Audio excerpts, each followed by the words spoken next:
We're live, Santa Rosa, California. Chinga la migra, chinga tu maga.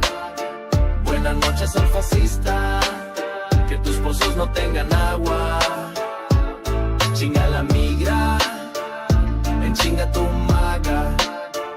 Si muerdes la mano que te alimenta, morirás de hambre en tu casa. Chinga la migra, fighting for the nation, standing up for human rights. Illegal deportation, it's all about sensation. This administration is crooked like a broken finger pointing in frustration. They blame the immigration, but we all don't know this cap. They greedy and they're racist and they just don't give a crap. They stacking money on our backs. History knows the facts. From the slaves they stole from Africa, the Chinese building tracks. They slaughtered all the natives, stole the land and moved them out. And us educated homies know just what they all about.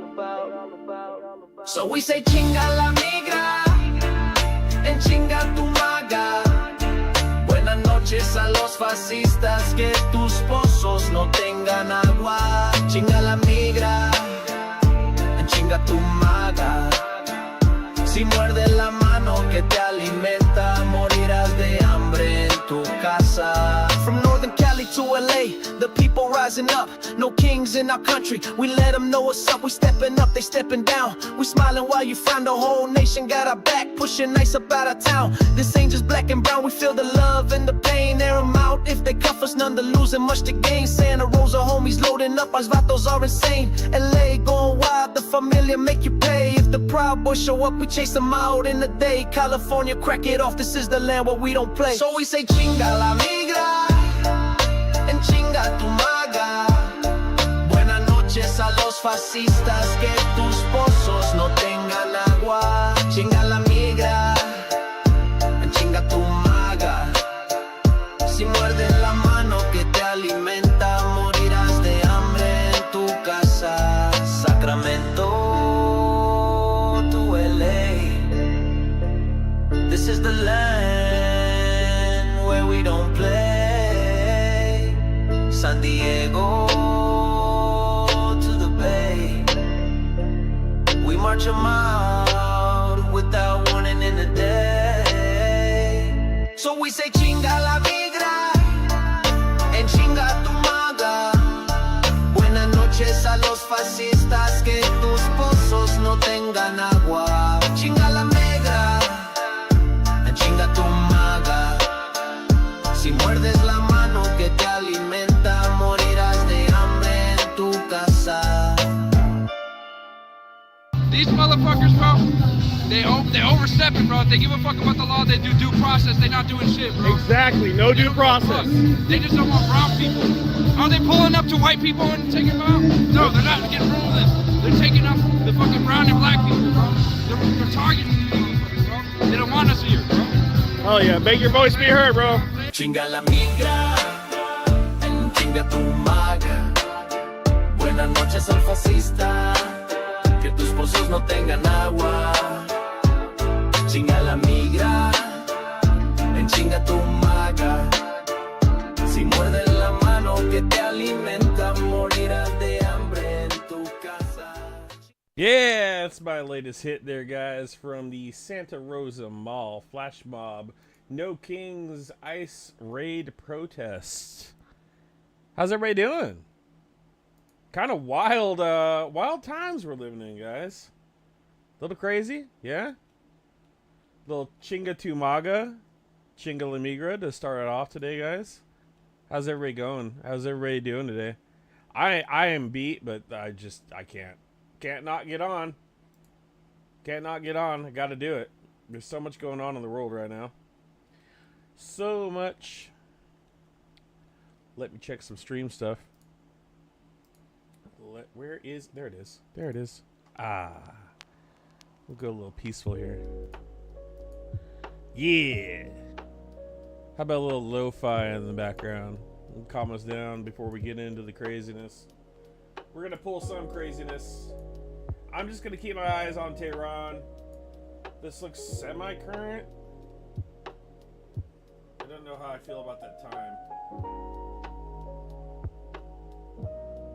Don't know how I feel about the time, but we're going to watch it just in case. That's going to be Iran. We're going to put Iran. I don't know if anything will crack off right off the bat. I know Trump left the G7 early today. And it sounds like they might be deciding whether or not they're going to do a large bombardment on Tehran. I'm sure they've already made that decision, though, because they've had five bombers there for a long time. Ready to go, if you will. Let's see if I can adjust the sound here a little bit. There we go. That's a little better, yeah? Check in. Who's all here today? Pyro Kurt. Welcome, welcome. Michael Cleric. BB. Blonde Bombshell in the chat. Darpat. Frag is here. Mexi Girl. Welcome back. Welcome back. Volume a bit low. How's it down? How's it down? How's it down? I think the music was a bit high. Better? Okay. All right, we'll turn it up a little bit. I'm probably a little quiet too. I've noticed when my streams get later, the more quiet I get. HTID Tricky, hello. Canty, thank you for the early raid.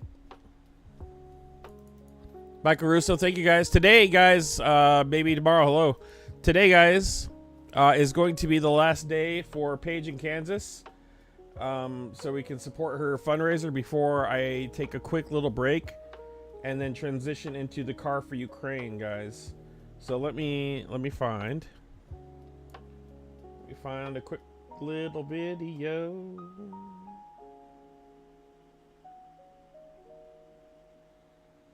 I'm gonna pull that over. Hi, it's Paige. I'm here in Ukraine. I'm here with Rowan. He and I just wanted to say thank you very much to Renegade Chungus and his YouTube community, as well as Blonde Bombsheller for all of their support for him and as well as the 14th Brigade. So thank you guys very much. We just brought him some chest seals and then a new helmet to protect his noggin, so he'll be nice and safe at the front. Дякую за підтримку. Ну, разом ми команда, разом ми сила. Thank you all. Bye. So, yeah, a little shout out there. She's with our buddy Dodger, aka Rowan. We will be switching back to Rowan. He's okay if we call him that. He is going back in a little while to the front. We got him what he needs. He has the body armor ordered, the accessories ordered as well. He got the chest seals. But we're not going to stop supporting Ukraine, guys. We are not. I'm going to cover a variety of topics for channel growth reasons. And also appeal to more demographics. If you did not notice, there was a Ukrainian flag at that rally in a largely Latino population area of Santa Rosa, California. The more different demographics I appeal to and could pull into the Ukrainian community, the more donations we can get for the fundraisers. Cheers, guys. Speaking of fundraisers. Yes, I am drinking tonight. Okay, the world is coming to an end. Maybe not so much. But there's a lot going on. Here is Paige in Kansas fundraiser, guys. Why isn't there 20 million people watching you? Hey, the world is a mysterious place. I don't know. But we are going to do our best to broaden the community and pull fundraiser money, because that's what it's all about. Paige has numerous people she is helping, guys. I wanted to hit it off like one last time for her today, and get what we can. I'm not taking shots for donations. I'm not tonight. I work tomorrow. I'm not doing it tonight. But if we could, please shoot me a screenshot so I know how much we collected in the Discord in the raffle screenshots. Please get rid of your personal information on there before you send it, just so I can kind of keep track of how much we raised tonight for her, if we could. Like I said, this is the last day I'm going to do it. Then we're going to slowly transition into Car for Ukraine for their summer fundraiser. I don't know when yet. I'm gonna talk to Claire and figure that out probably tomorrow. Drinker on occasion. On occasion, when the world is kind of going kind of crazy, which it has been. Just a few pictures of stuff we've been doing. Candy bars for snipers. Candy bars for snipers. I got a little page emoji with some candy bars too. Right? That's the 47th snipers. They know we bought them candy bars. They were laughing because my chat, it was Acoustic Kitty said, fuck yeah, I bought a candy bar for a sniper. And she was having dinner with them. I let them know that we were saying that, and they absolutely cracked up laughing. So that is pretty amazing. We are still helping the 14th as well. She was fundraising drones. So there's still a drone push via Paige and Kansas, via the pinned fundraiser. It is, oh, also to mention about her fundraiser, it is a 501c3 public charity. That means you get a tax deduction if you do your taxes at the end of the year. If you want a deduction, if you do deductions, this is a good way to donate and get your money back, at least some of it. Other pictures of the 14th. These are the boys we're helping. And right now it is not sounding good. I got also, like I said, we were helping. We still will be helping Rowan in the future. Let me see. He said it's looking bad right now at the front. He is not at the front right now. He has to go back for a VLK because he had a concussion. They have to make sure he is 100% to go to the front. He will be doing that soon. But he will be headed back to the front most likely. So prayers for Rowan, guys. Yeah.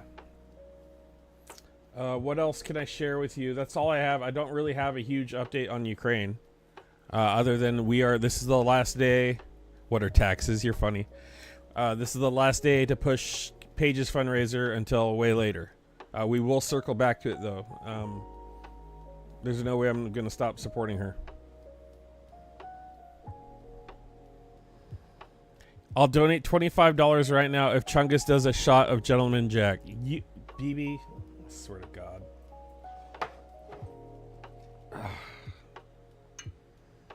I told you I wasn't going to do this. How can I say no to that? I have a news stream, dude. What if Iran starts getting attacked and I'm like, they're getting bombed. Guys, they're getting bombed right now. Trump did it. Cheers.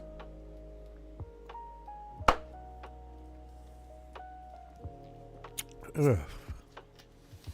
It didn't feel so gentleman-y. Ugh. Oof.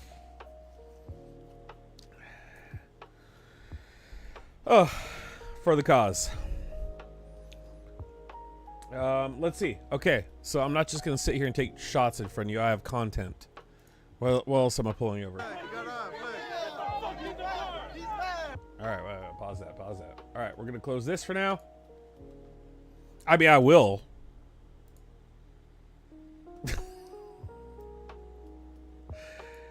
Where are we gonna put this one? So this looks like Israel. We're gonna keep eyes on Israel also. Let me make sure this looks somewhat right here. Indeed, this is a live cam of Israel. Oh shoot, what'd I do? I'm off to look. Bear with me today, guys. I was firing on a brain cell before I started the stream. Like Canty was saying, he was having a rough go today. I know that feeling. I was grumpy all day. I had to go take a nap in my truck. I woke up grumpy still. Just a grumpy day for me. All right. How's that look? Mediocre? All right. All right, we should be able to see if shit starts cracking off. All right.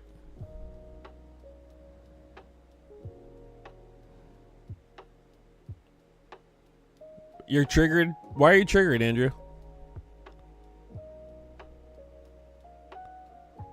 You smoked on the... Oh, yeah, I need my... Thank you for reminding me. My vape.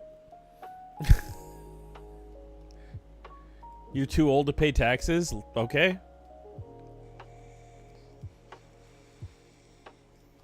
Cheers to you, Michael. Yeah, a little slow start today, but we'll get into it. I got a lot to cover. Let's get into some of the recap of the ICE raids and protests. I saved some stuff here from TikTok. It is watchworthy. God, how am I going to do this? Can I shut that? No, that won't do nothing. Can I go like that? I can. Look at that. Maybe we'll go like this.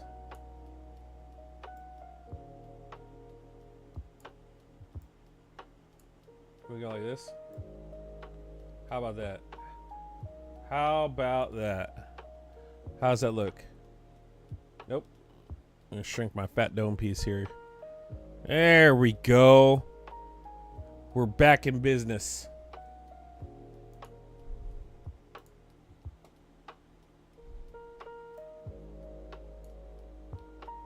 Yeah, we got a C4U emoji also. 5 gifteds. Thank you, Belle. Thank you, thank you, thank you. Thank you for the support. It's helping a ton, guys. Michael Russo got one.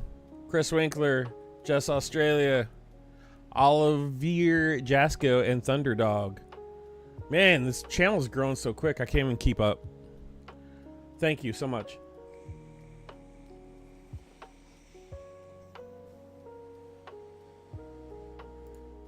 I could just get lost in the feed. We'll go to what I got saved. First, let's crack off with the protest stuff that I have saved. Good amount of stuff still going on, and some stuff we missed. So we'll cover that real quick. Let me cut the music. Cut the music. All right, let's get into it, guys. Last night, where you said you want us to really target Democrats. Yeah, I want them to focus on the cities, because the cities are where you really have what's called sanctuary cities, and that's where the people are. I look at New York, I look at Chicago. I mean, you got a really bad governor in Chicago and a bad mayor, but the governor's probably the worst in the country, Pritzker. But I look at how that city has been overrun by criminals, and you know, New York and L.A. Look at L.A. L.A. Those people weren't from L.A. They weren't from California. Those people weren't from L.A. and California. Are you kidding me? That was the most L.A. thing I've ever seen. Those people, many of those people. And thank you, Bill. yeah, that's the focus. Biden allowed 21 million people to come into our country. Of that, vast numbers of those people were murderers, killers, people from gangs, people from jails. They emptied their jails out into the U.S. Misrepresenting immigrants again. That's all he does. He absolutely hates brown people. Most of those people are in the cities, all blue cities, all Democrat-run cities, and they think they're going to use them to vote. It's not going to happen. What a... All right, so this is LA police pushed down a journalist helping injured man and broke his camera. You can see it here right on camera.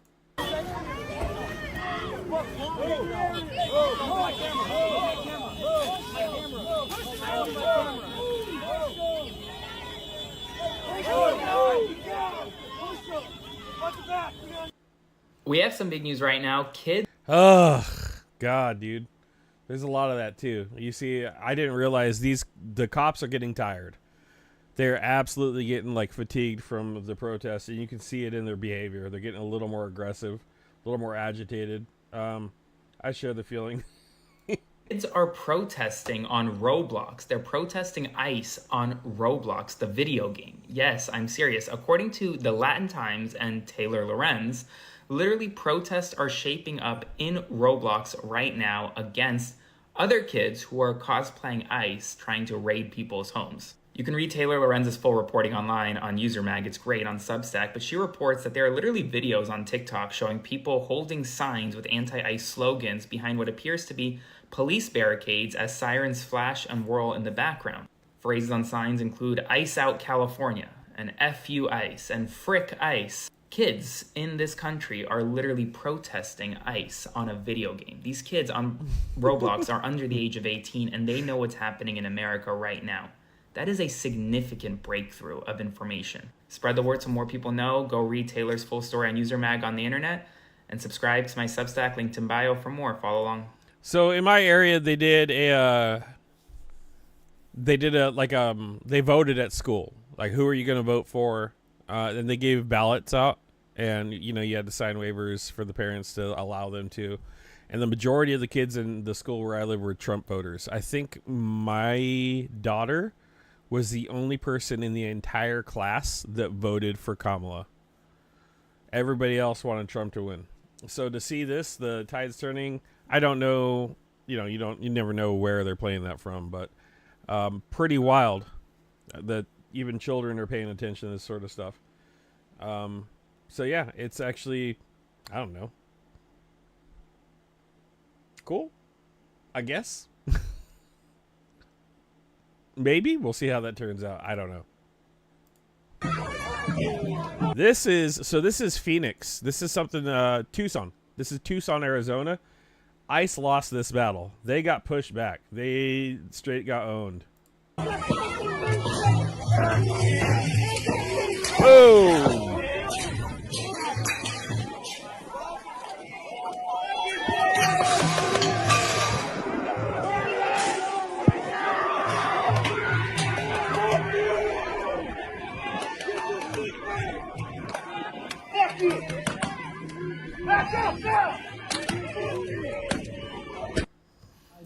Dang, dude. So there was areas, I mean, obviously it wasn't just LA, man. People are pissed off about that. I didn't realize it was popping off like that in Tucson. This man, okay, here's something crazy. ICE detains man who says he helped U.S. military during Afghan war. I worked with the U.S. military back in my home country. Okay. I have all the documents. I was interpreter. I work with the U.S. military. An Afghan national, whose lawyer asked NBC7 not to use his name, calmly tells ICE agents he aided the U.S. military in Afghanistan as he's detained after showing up for his hearing. And he believes that if he returns, he'll be detained, probably tortured, and possibly even killed. His attorney, Brian McGoldrick, tells NBC... He will absolutely have all that happen if he was aiding the U.S. The fact that they're... Man... I'm surprised. I would be shocked if the man's soldiers, whoever unit he was assigned to, wouldn't speak up about this as well. So I'm saving this one. I'm going to repost it as well. I want to keep my eyes on this one. His client has ample documentation verifying he worked with the military, providing vehicles and serving as a translator, but that he wasn't able to make it out during the U.S. withdrawal. Yeah, I'm sure. Actually, Arizona at one point was like blue. Even though it was a red state, it was voting blue. I remember seeing it there. I think, didn't Obama win Arizona? I can't even. No, that was... I don't remember. No, I can't remember. I know it was blue a while ago, and then it flipped. And I think it's been red for a while now. McGoldrick says the man feared for his life under Taliban rule. Well, while he was in Afghanistan, he was threatened repeatedly. His family was threatened repeatedly. So he came to the U.S. southern border, where he used the Biden administration's CBP-1 app to ask for asylum at the San Ysidro port of entry less than 2 years ago. His attorney says he was granted parole and working to secure a special immigrant visa.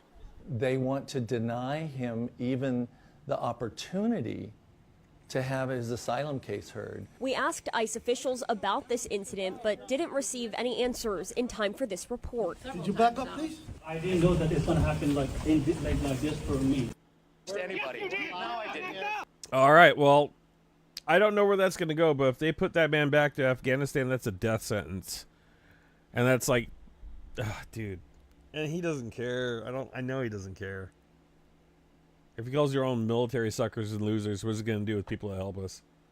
So this is crazy. This cop lost his shit on ABC News.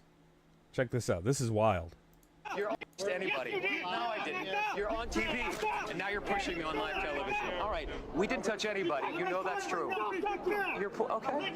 Thank you. I got it. So you can see, obviously, tensions are extremely high here. Yes, because you touched the officer. We have video testimony. Nobody touched an officer. Okay. Obviously, massively high tensions here. These folks are tired. They are also hot. It's a long day, and it's been a long week. We clearly didn't touch the officers. You're on live television, sir. Yes, you did. We were live on the air. Thank you so much. We will stay back. We appreciate what you're doing here. Tensions are high. That was a moment that we haven't experienced very often here. I think that there has been respect between the media and law enforcement here. We have kept our distance and have tried to let them. Dude. Yeah, dude needs a stress leave. Absolutely needs a stress leave. Get that man out of that uniform and give him some paid time off. We're the good cops. This is okay. There's still human behind that uniform. I'll give him that. He's probably really pissed off he has to wear that stupid face mask. He's probably really tired. He's probably wants this shit to end. He's probably sick of going out there, and he's extremely agitated. The dude needs a stress leave. That reporter could teach a masterclass in holding it together. Holy cow, yeah. 20 gifted memberships from BB. Thank you, Blonde Bombsheller. Thank you. Holy cow. Who's all getting them? Maybe tomorrow. Carol Pack, Liam, SSW. Oh my god, I got lost in my own chat here. I need to find something to make this bigger. Matt got one.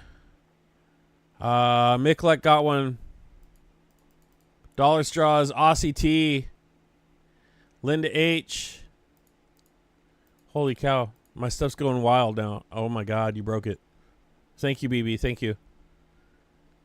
Matt Gibbs got one. Lilith, Doug E. Thank you, thank you, thank you. A lot more gifteds. Guys, this channel's getting crazy with growth right now. Thank you. Thank you for the support. Oh, okay.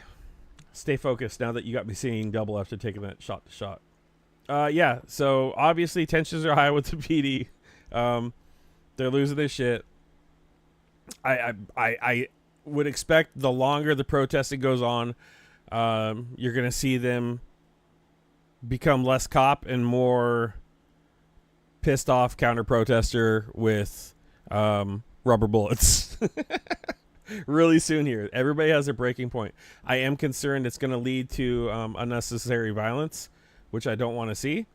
But there's always ways to calm cops down, and this is definitely one way to at least give them carrot on the stick. Any of you officers want a treat? Woo! You want a donut? Woo! Excuse me, officer. You're under arrest for being too handsome. No, but seriously, what's your badge number? What's your badge number? 3193. Good boy. I get your name and badge number? What is it? What? Wait, what? They know him. They recognize this guy. He's obviously a troll. Here comes the choo-choo train. Here comes the choo-choo train. Why so serious? Kick rocks. Kick rocks. Kick rocks. Either kick rocks. Either kick rocks or come down for harassment. I'm curious. That one had a bite out of it. I'm wondering if he actually got a cop to take a bite out of the donut. Because if I was a cop, I would be all about that. I would be like, oh my god, it's got sprinkles. I'd be like going like hands behind the back trying to take a bite just for like community relations, instead of getting all freaking pissed off about it. I would be going after that donut. Wait, can I get your name and badge number? Wait. What? At least he's laughing about it. Are you on your winter art? Walk away. Okay. Just walk away. Alright. Time to walk. I am nothing. Yeah, that's pretty crazy. That's a pretty good troll. That was a reference to the Cage song Kick Rocks. Oh, I don't know. Yeah, let's have fun. At least some of the cops are laughing about it. The other one's just like, get out of here. But once again, they're human. You don't know what their day was like, what they had to go through. God, who knows? I know what I see, what I do, and I deal with some pretty bad shit on a daily basis. I couldn't imagine what they go through. But it's good. It's good to see them, at least some of them, practice good temperament. Some of them have a good sense of humor. And then you got the other ones that just like blast off. I can't speak for that, you know. Cage is not a police fan. Oh, okay. Holy crap, that's a Suffolk County cop. I grew up. Oh, you grew up in Suffolk? Checks out. So this is another one. This got tense for a moment. I didn't even know if I could air this. I had to watch it all the way through. Nobody was hurt. Everything ends up fine, but man, for a second there, I thought this was going to turn out really bad. Let my people go! Let my people go! Let them go! Let them go! Let them go! Let them go! Hey, get off the truck! Get off the truck! Let my people go! Let my people go! Let our people go! Let my people go! Let my people go! Y'all gotta move! Y'all gotta move! No! No! You won't take my fucking people! Don't take my fucking people! Don't kill me! Don't kill me! You're gonna kill me! No! I can't! Don't touch me! Don't kill me! Don't kill me! Get the fuck off me! Stop! Stop! Stop! Stop! You're gonna run her over! Stop! You're gonna run her over! Marissa, you better go! I'm not getting you! Marissa! No, please don't kill me! Don't kill me! Don't kill me! I'm a person! I'm a fucking person! Don't fucking kill me! Don't kill me! Don't kill me! Don't kill me! Don't fucking kill me! Don't fucking kill me! Don't fucking kill me! Don't fucking kill me! Don't fucking kill me! Dude, I thought she was literally gonna stand there until she got ran over, and I can't even believe he was trying to push her off driving. That was dumb. He should have waited for someone. That's wild. Like, dude, like, what are you doing? Why would you even go forward and proceed?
Be careful and get off the street, guys. Be careful. You guys get your toes run over? They're telling you to get back. They're telling you to get back. Get back. Get back. Don't hurt her. Off the vehicle. Get back. Get back. Off the vehicle. All right, we're good, guys.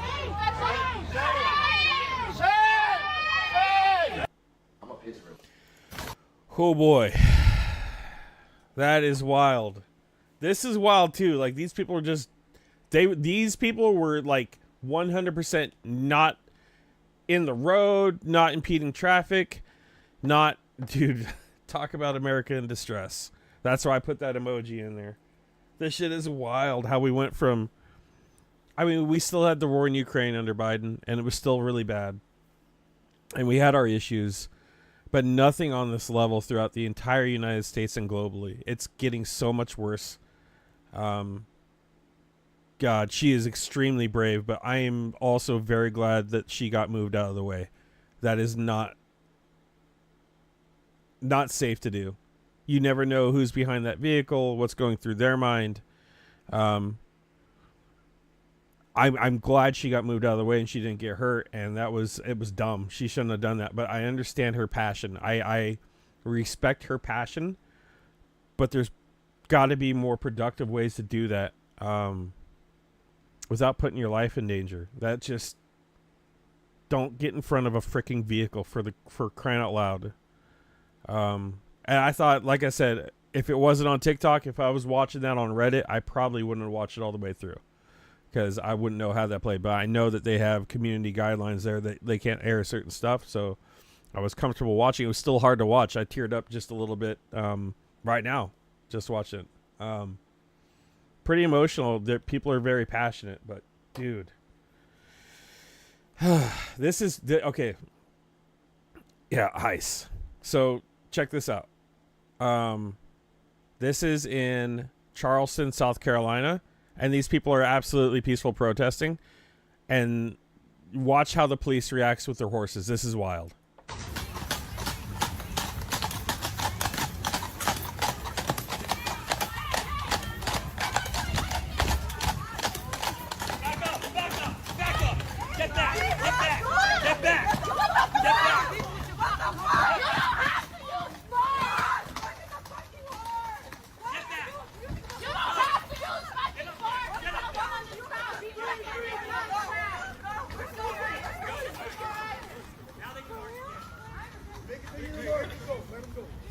That dude was triggered.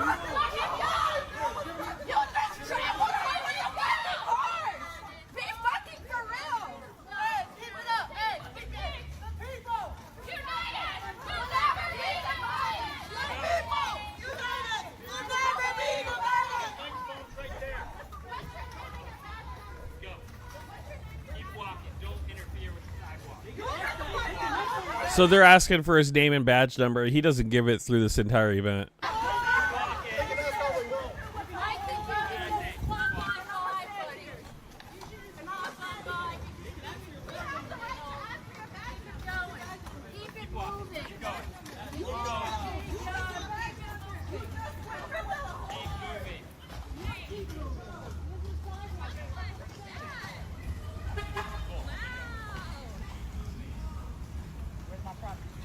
Yeah, back up where? Exactly. Against a freaking wall.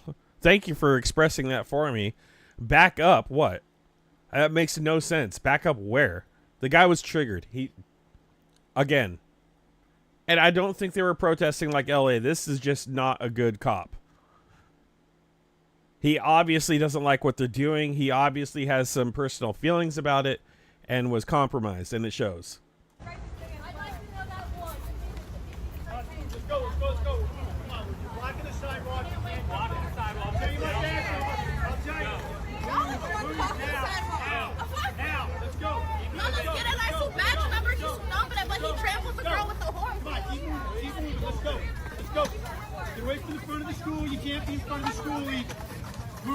Linda with 5 gifteds. Thank you, Linda, for the 5 gifteds. Storm, Non, Lee, and Mike and Andrew all become members of the Chungalite community. Thank you very much. Appreciate it. Let's go, move. Let's go. With a press. I don't know who gave that man a horse.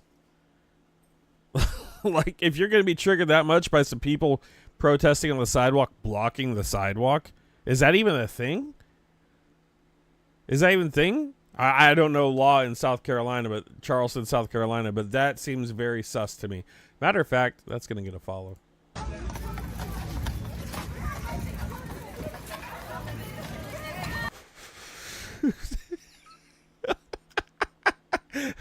Okay, I thought Portland was weird. What's up with the chicken?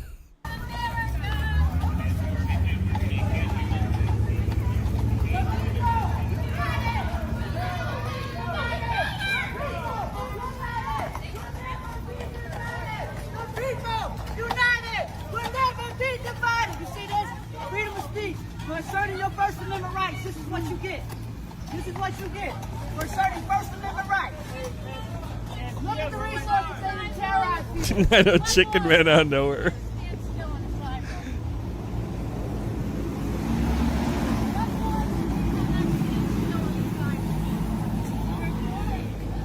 Yeah, that lady back there, she was just questioning, where is it written that says they can't block a sidewalk? or be on the sidewalk protesting. And look how small this protest is. Tiny, right? And they have cavalry out there? What the shit?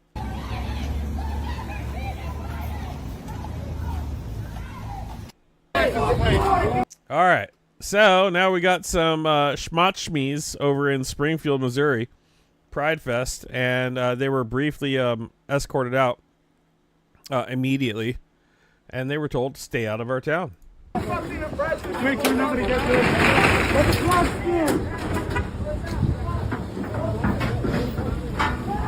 I got the friend, don't worry. That's crazy. Do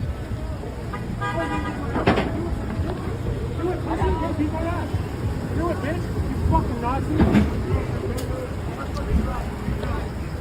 You might want to get back there.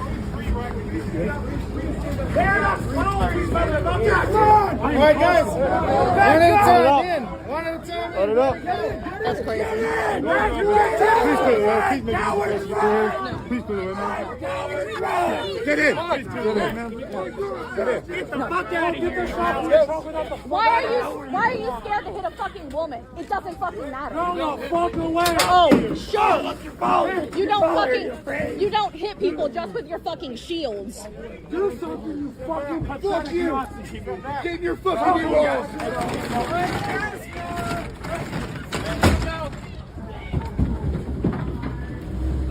Fuck you, Nazis! Fuck! This is my constituent. No. Small group of them, right? But, geez. Wonder how that's going to turn out that they keep jumping in the back of those trucks. I feel like that's not going to turn out good for them one of these days. Not very safe. Not a lot of seatbelts in the back of those things. Oof. Man, probably not the smartest thing to do. But, yeah, they want to stir up shit. They want to get their name out there, and that's what they're doing. And now they got cute little shields. Aren't they so cute with their little shields?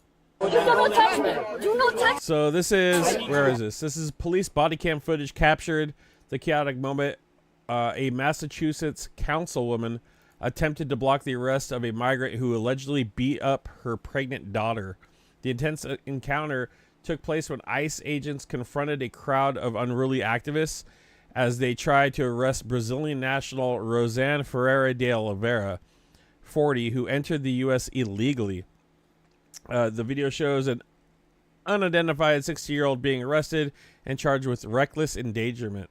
So I think we've watched this before, but this is kind of a different angle. I didn't know the councilwoman was involved either.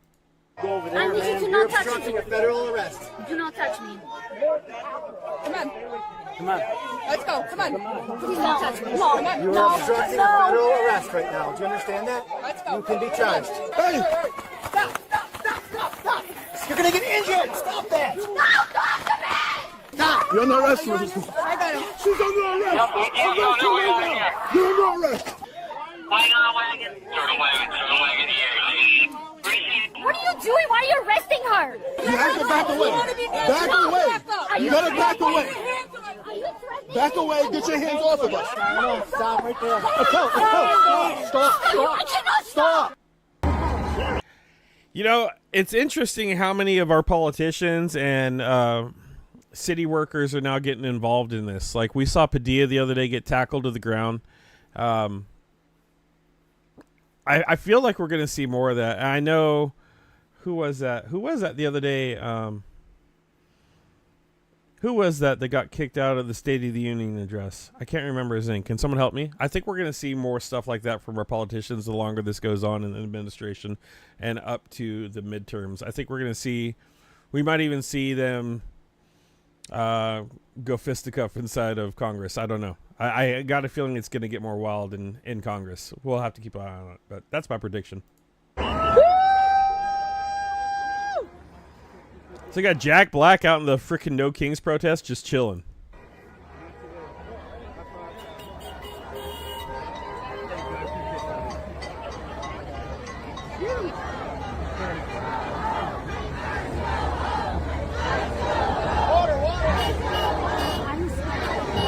Ice go home.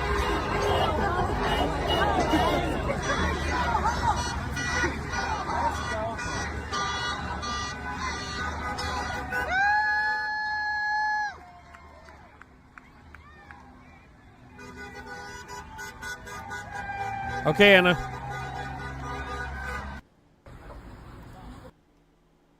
What was that? Remember, I'm a 5-star chef. If you can. Oh, okay. No abras. No abras. So this dude skeet skirts. This is wild. Like, they're trying to get him to come out. They try to break his window, and he is not having it. Open the door. Open it.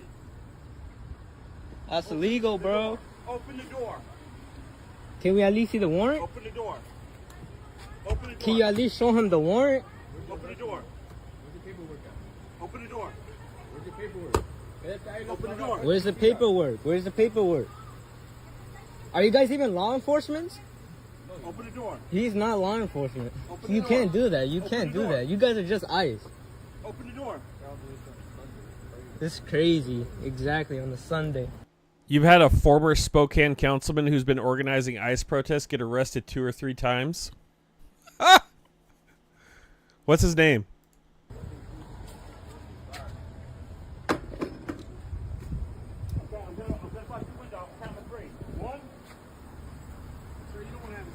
Bro, you gonna bust his window? You How gonna take bust him me, out of there? exactly. How you gonna take him out of there? With broken glass?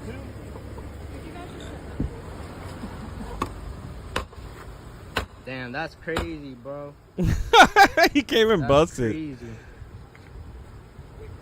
They're trying to break his window. Look, ICE. ICE police. It's crazy. Open the door.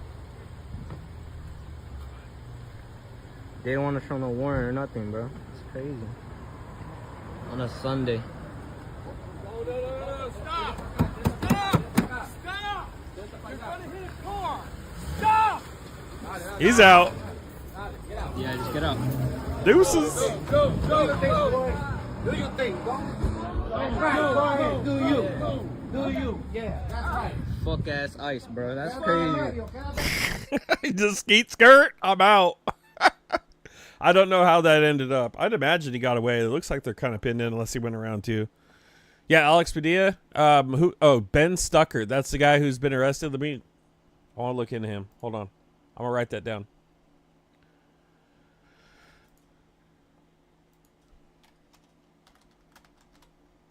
Thanks for pointing that out. Okay. We'll check that later.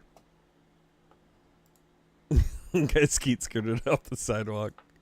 So they seems like they're huddling and getting ready to leave. So I saw hell of... Okay, so I have a list of places. Shout out to Lumi for hooking me up with a list of places ICE is supposed to be this month. I saw hell of vans down the street earlier at a motel. There's no way they were staying in that motel. Unless they were like actively raiding that motel because it's so bad where I live. They're supposed to be in my area too. Literally, there's people on standby looking out for a bunch of vans without plates at the local areas here. And they're going to let me know. So if ICE comes to my area, I will be going live. And it will get the corrected spelling. Yeah, no worries. I will.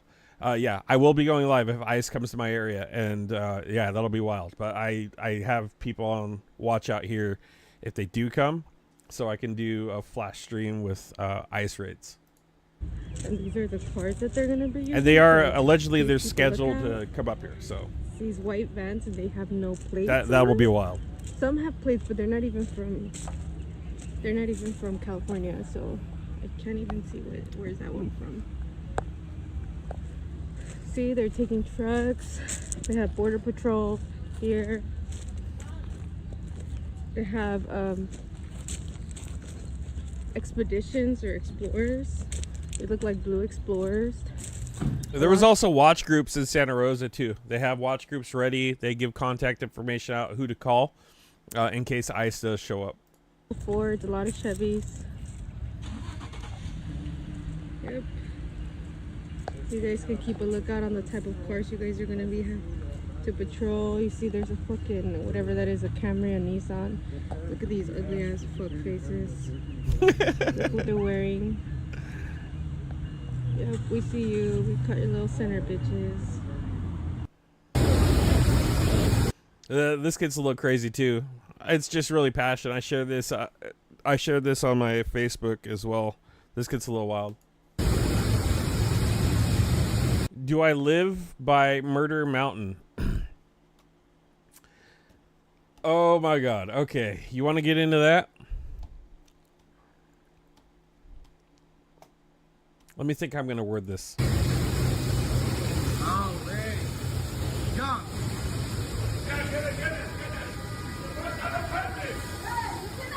You cannot take that guy.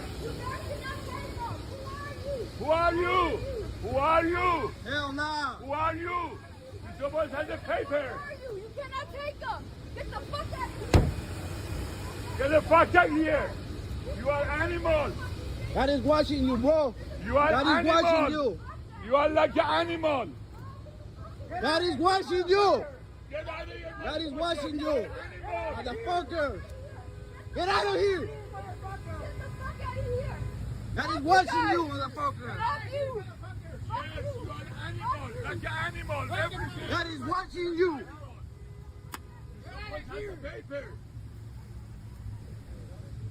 Motherfucker. Get out of here. God is watching you. God is watching you. God is watching you.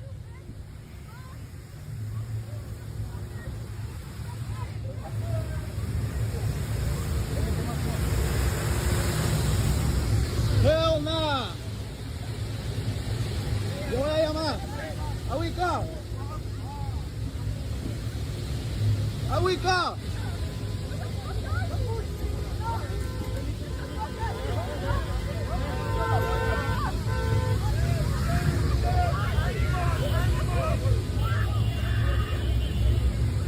Hell nah.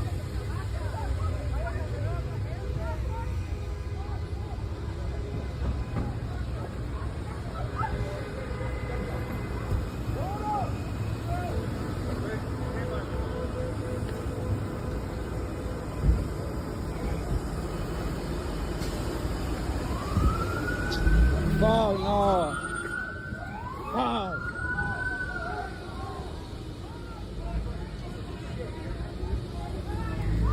Pieces of shit. That's what you guys are. Fucking pieces of shit. God is watching you. Get out of here, motherfucker. You let me help you, motherfucker. What the fuck is fuck, se van los Douglas. ¿A Rubén? ¿A Rubén también? No. Who's taking that Dougie? Dougie and Pancho. So? Fuck! Hijo de perra, loco. Motherfucker! ¡Mierda! Hijo de su perra madre. De la gran puta.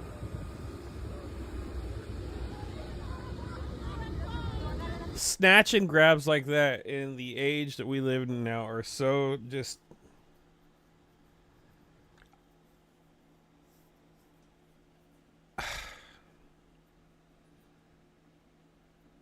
I almost regret,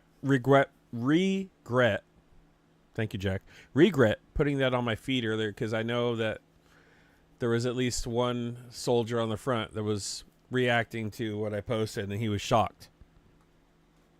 I know he was shocked because it looks like Russia. And to see that happen in the United States...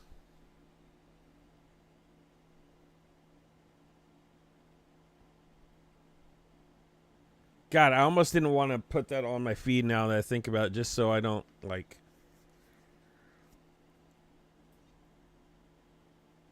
I don't want to demoralize the people that are on there that still need help in Ukraine too.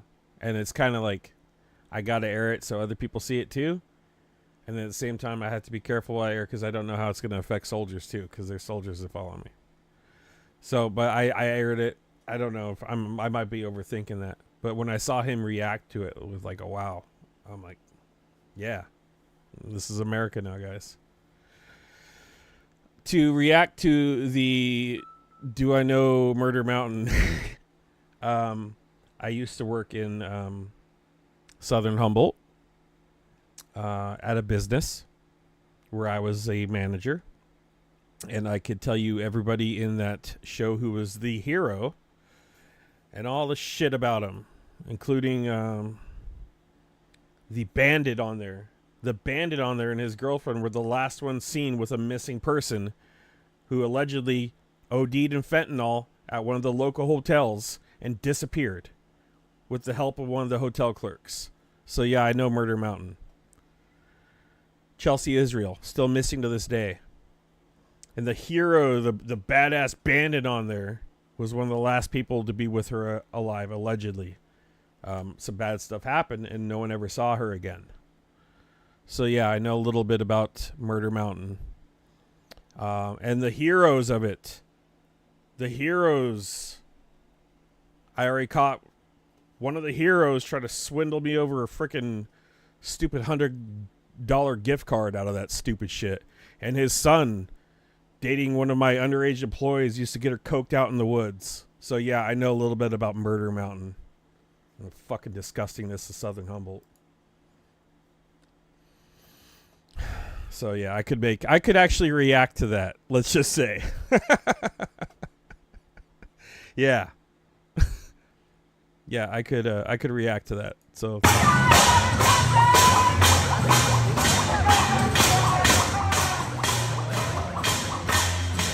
So this is outside of the Quality Inn where ICE is staying. This is wild.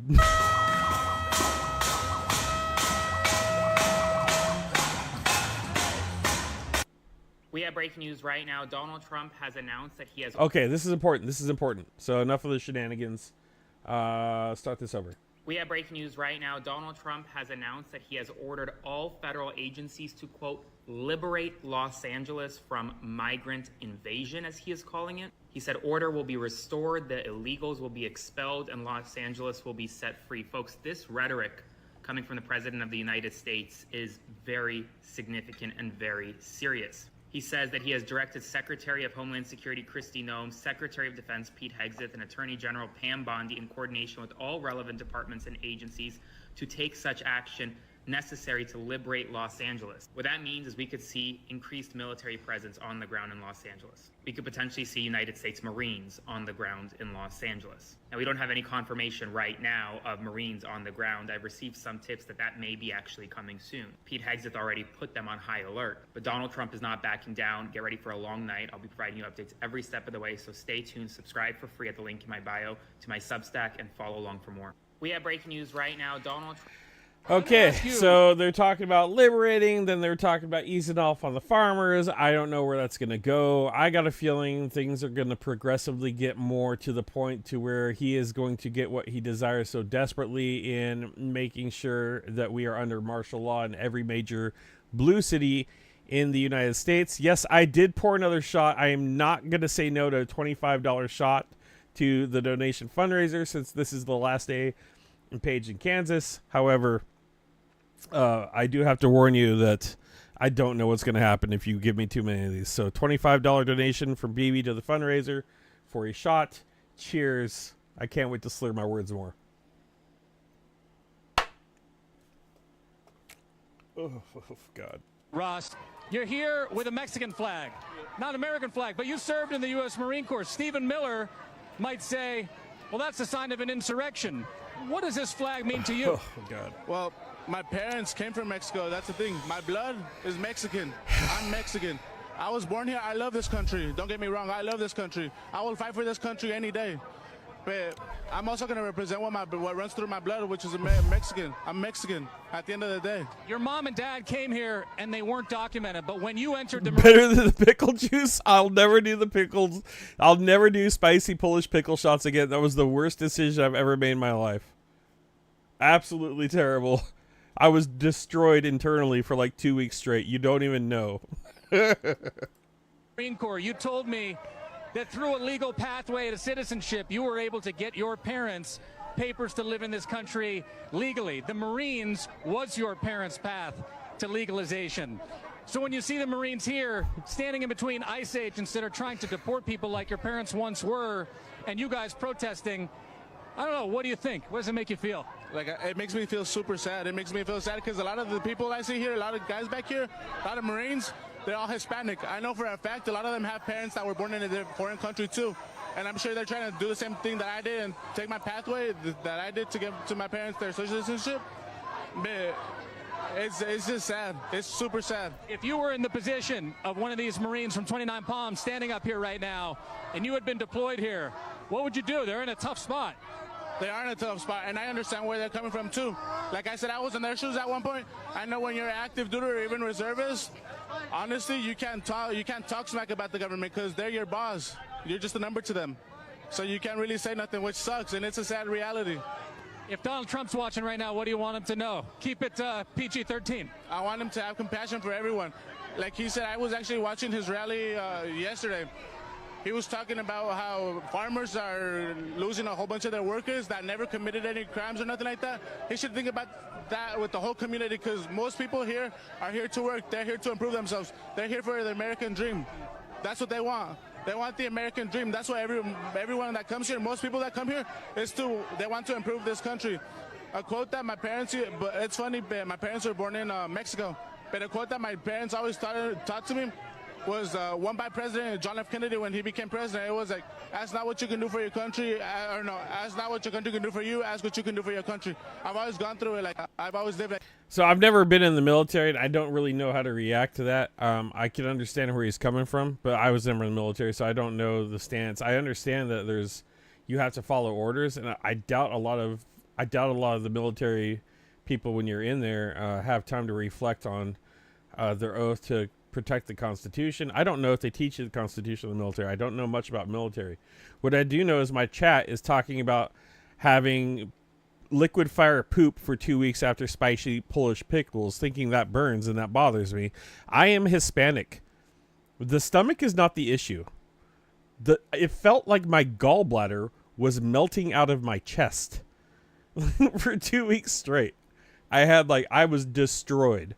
I would get up and be nauseous for like 2 weeks. You can't, there's no peppers that are hot to me. Okay. Spicy Polish pickles. There is something in that makes my organs want to eject. It is beyond hot poop. Okay. Hot poop doesn't bother me. Like that. Look how you got my hand. You're twisting that shit. I'm American, bro. Full disclosure. For more disclosures, buy me a shot. Oh no, did I break it? I did. My homie was born here just because of the way he looks. Pooped out. Look how you got my hand. You're twisting that shit. Did I break it? The boogie board worked fine. Go right there. Broke it. They shot. Broke TikTok, guys.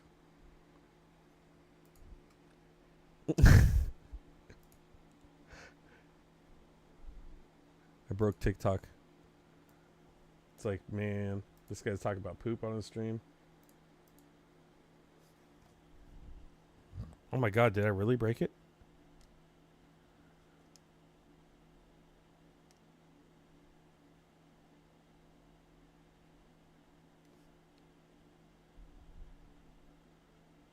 Oof, okay. For democracy. This is an I can't hear anything. Authoritarian regime. I think there's an incredible naivety about dealing with Donald I Trump. lost my sound. And I'm not blaming anyone for it, but we're dealing with in completely uncharted territory. Donald Trump has made clear again and again that he doesn't believe in the international rule of law. He supported Vladimir Putin relentlessly while undermining the Europeans. He's threatened Canada. He says that we don't have a right to exist. What did I do? So we're dealing with an autocrat who sees us as a inclusive, diverse. Can you guys hear that? Can you guys hear TikTok right now? As a threat. I'm not saying that Prime Minister Carney is going to block Donald Trump at the border. I think that would escalate things dramatically. You can hear it? But we Okay. need to start talking much more clearly about the threat. I can't. I got to troubleshoot. All right, we got some. I know what I'm playing now, so I got to see why I can't hear anything.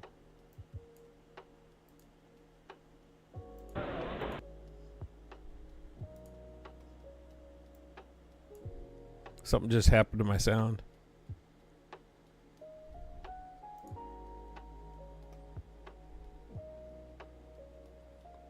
Can you guys let me know? Can you hear lo-fi in the back right now?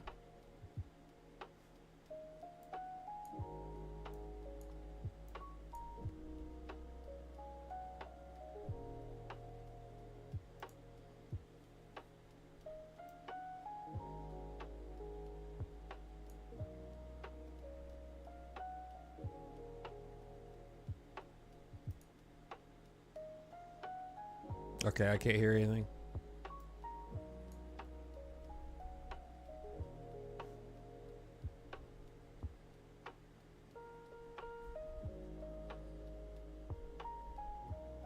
All right, you guys can hear. I can't hear nothing.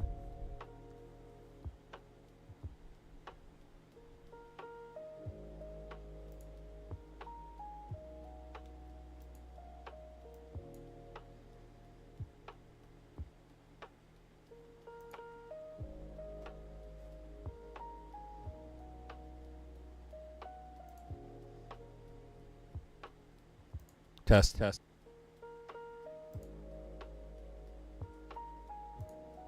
Uh-oh.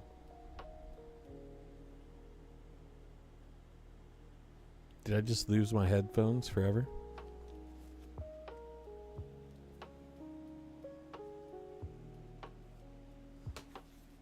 God, what a way to go out.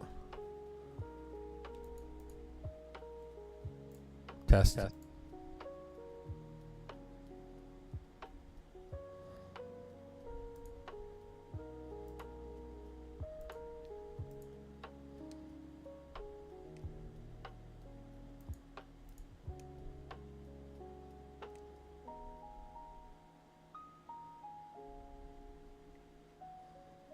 I think I fried my headphones.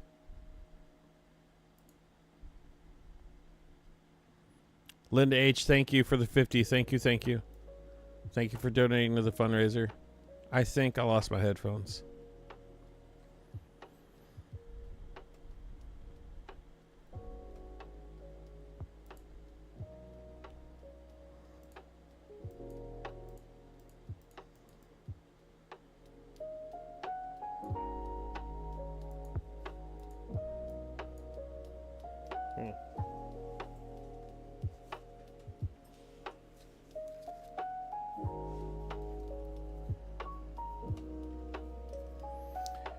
Yeah, technical difficulty. This is, live streaming at its finest. Yeah, why not?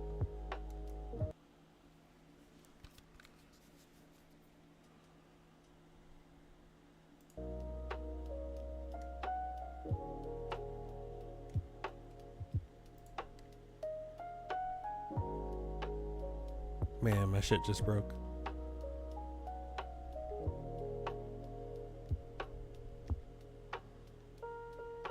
Hey, Tone.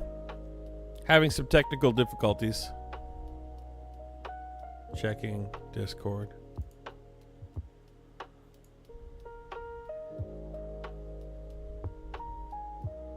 Yeah, I saw that. Right now, I gotta figure out my headset, though.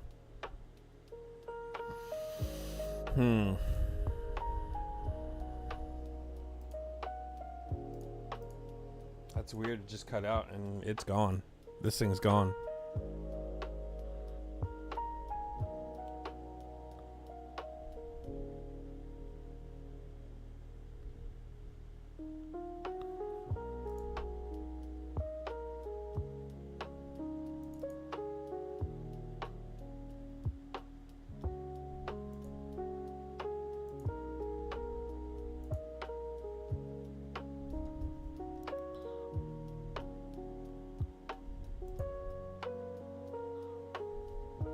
This device is working properly. My ass.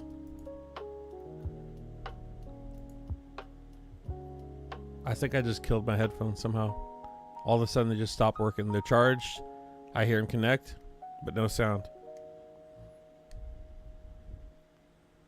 They're connected. I can't hear nothing though. Well, that's gonna be a bummer.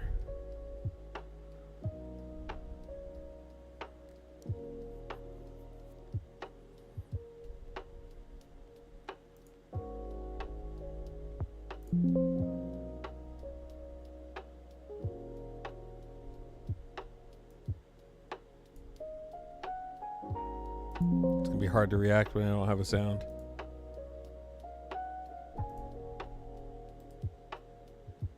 Test.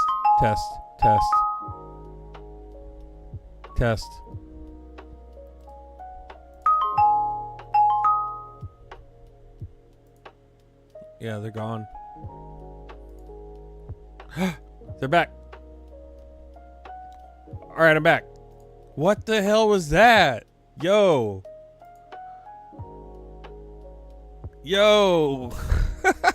What was that about?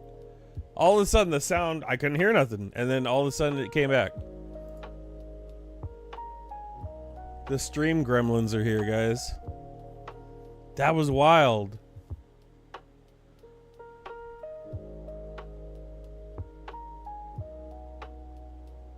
Yeah, no, it just came back. I did a couple tests. I didn't hear shit, and then all of a sudden it popped on. I have no clue why. Anyways, moving on. That's stream life. I don't know what else to say. I'll cut this and go back to reaction. Thank you for hanging with me in that weirdness. Oh, whatever. To democracy that is happening in the United States because it's a threat to Canada, and the United States is no longer a democracy. This is an authoritarian regime. I think there's an incredible naivety about dealing with Donald Trump, and I'm not blaming anyone for it, but we're dealing with in completely uncharted territory. Donald Trump has made clear again and again that he doesn't believe in the international rule of law. He supported Vladimir Putin relentlessly while undermining the Europeans. He's threatened Canada. He says that we don't have a right to exist. So we're dealing with an autocrat who sees us as a inclusive, diverse, equity-promoting country as a threat. I'm not saying that Prime Minister Carney is going to block Donald Trump at the border. I think that would escalate things dramatically. But we need to start talking much more clearly about the threat to democracy that is happening in the United States, because it's a threat to Canada and it's a threat to the world at this point. Okay, you say we. Does that mean you expect those discussions to be had around the table between all the G7 leaders? Or are you talking about Canadians, while the world's attention is on Kananaskis, to be talking in one voice about this? What are you actually referring to there? Well, one of the things that's really struck me since Donald Trump became elected, I think ordinary Canadians have stepped up. I think we were sleepwalking. I think Canada was sleepwalking to a mega-like disaster prior to Trump's election. But I talked to people from across Canada. The boycott has been an unprecedented powerhouse in terms of putting pressure on American states and putting pressure on supporters of Trump. I mean, $12 billion in vacation travel gone out the window. American wine sales to Canada down 90-some%. Canadians, I think, understand the threat. But what worries me is that we have this ability of sort of talking about Donald as though he's, oh, it's Donald, who he just says stuff. It's going to go, it's just him being him, when he's been very clear in his attacks on democracy, his attacks on the European allies. What I would like to see is that the Prime Minister works with our European allies, and I'm not here to undermine the Prime Minister at this point. I think it's all hands on deck for Canada. I don't think our premiers are stepping up the way they should be. I think some of them are actively undermining us. But we, as a nation, really need to be thinking bigger than just saying, well, maybe the budget will have something for Alberta, and maybe the budget will have something here. We need to be looking at how does Canada reposition itself in a world of gangster regimes. Maybe some of that will happen at the G6, and I say G6 because Donald Trump will be coming, I think, as a disruptor. We have to start building those links with the other countries. God, man. What was that? Why? He kind of just called it there. We just saw what happened at the G6, and Trump was complaining about Russia not being a part of it and saying it should have been the G8. Lo and behold, I think his disruptive behavior was interrupted by Iran, though. Who knows what would have happened on this last day. But yeah, Canada had to cut the conversation short today at the press conference because Donald Trump was sucking off Putin again. It was embarrassing as hell to see. It is still embarrassing. And yeah, he's right. This is a mafia state, guys. We're headed into a mafia state. It's exactly what he wants. Why do they always need to say we need to start talking about this because all we've done is talk? How about do something? I 100% agree with you. Time for talk's over, isn't it?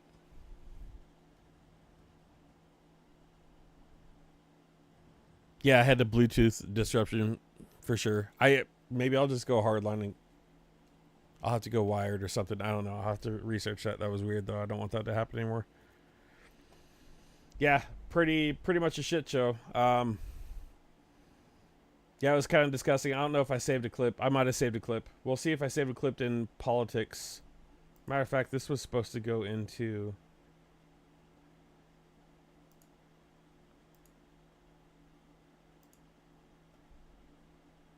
Did I put that in the wrong column?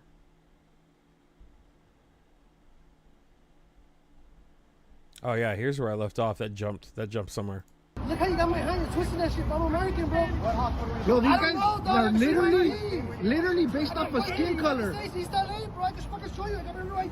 Yeah, so we're gonna wrap up protests before I get into politic clips. I've got some saved. This is Brian Cavidia was at work on West Olympic Boulevard in Montebello. Man, I'm feeling that, Jack. At 4:30 p.m. Thursday, when he was told immigration agents were outside of his workplace. Gavidia, 29, was born and raised in East LA and fixes and sells cars for a living. He said he stepped outside and saw 4 to 6 agents. Within seconds, he said one of them, wearing a vest with Border Patrol federal agent written on the back, approached him. Stop right there, he said, the agent told him. Then the agent questioned whether Gavidia was an American. I'm an American citizen, Gavidia said. He told the agent at least 3 times. Despite his response, the agent pushed him into a metal gate, put his hands behind his back, and asked him what hospital he was born in. What the fuck? My homie was born here just because of the way he looks. Mama's way. Mama's Homeboy way. here took my phone, dog. He arrested me knowing I'm a fucking American, and I proved it to this guy. That's crazy, yo. Hey, bro, that's not fucking fair at all, bro. Fuck this shit. This is not fair at all, bro. This is not fair at all, bro. We're all American over here, man. Can't be doing this shit to us, bro. Yo, that's crazy, bro. We're over here working. We ain't doing shit, man. Come over here. They attack me. They arrest me. I told him I'm American, bro. Relax. And he still kept twisting my fucking arm, bro. That's crazy, yo. That's an organized gang right there. Check it out, guys. New Gang of LA. Straight up, man. This is ICE agents. These are federal agents right here, and they're acting more like a gang. They're acting like a gang. They're not. This isn't right. This is totally not right. Man, oh man, if they come here and I hit a live stream, oh boy, that'll be something else. They're gonna hear it from me. That's crazy, bro. I'm an American, bro. I'm peaceful, man. Wild to see our law enforcement acting that way. Wild to see National Guard be sent to LA, despite Gavin Newsom not requesting them. Wild to see the Marines get sent to protect federal buildings. Yeah, there's gonna be more too, for sure. What do we got here? Oh yeah, so this guy figured out he has the hack. He has the rubber bullet hack. The boogie board worked fine. Those people right there, they shot me from the side, but it blocked everything. The paintballs from over there, the tear gas, the flashbang. There was a flashbang went right next to me and it pushed me back. Thankfully, this boogie board has worked, and I'm so thankful that I'm able to fight these tyrannical government that is here. Why have you come down here? So looking at this guy, he kind of feels like. Kind of feels Portlandish, right? But he's figured out the hack, right? A couple boogie boards taped together. I want you guys to take a guess real quick what this guy does. What do you think? Take a guess what he does for a living. I'll give you a minute. While we're taking that a minute, please, if you can, donate to the fundraiser pinned in the chat. Last day to support Paige. Paige emojis. I want to hear from you guys. What do you think he does for a living? Cheers.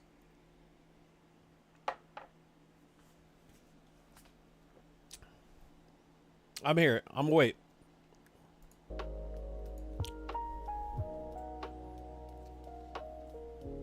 Lifeguard? Maybe. Sort of. Anybody else? Nail salon? That's funny.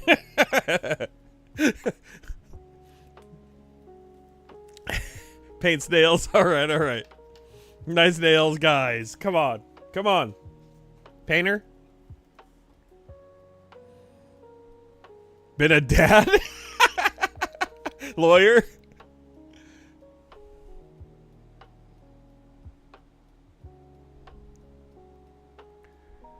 You know, okay, probably a combination of all those. He's a school teacher. He teaches school, guys. So much for the, only the illegals are out there. They're not from this country. Tell us about your background. My background, I'm a teacher down in Granada Hills. I teach first grade. Background? I'm black and Salvadorian. My mom came from El Salvador during the Civil War. She immigrated here. And my dad is from South Central. He's born in Mississippi.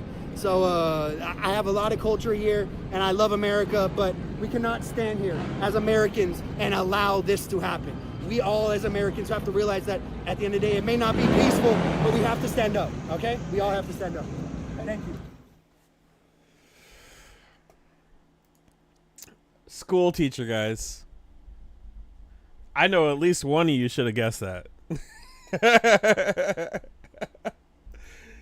These aren't illegal aliens coming out here and causing disruptions. These are us. These are regular people. And that hit hard when I heard that. I'm like, man, okay, cool.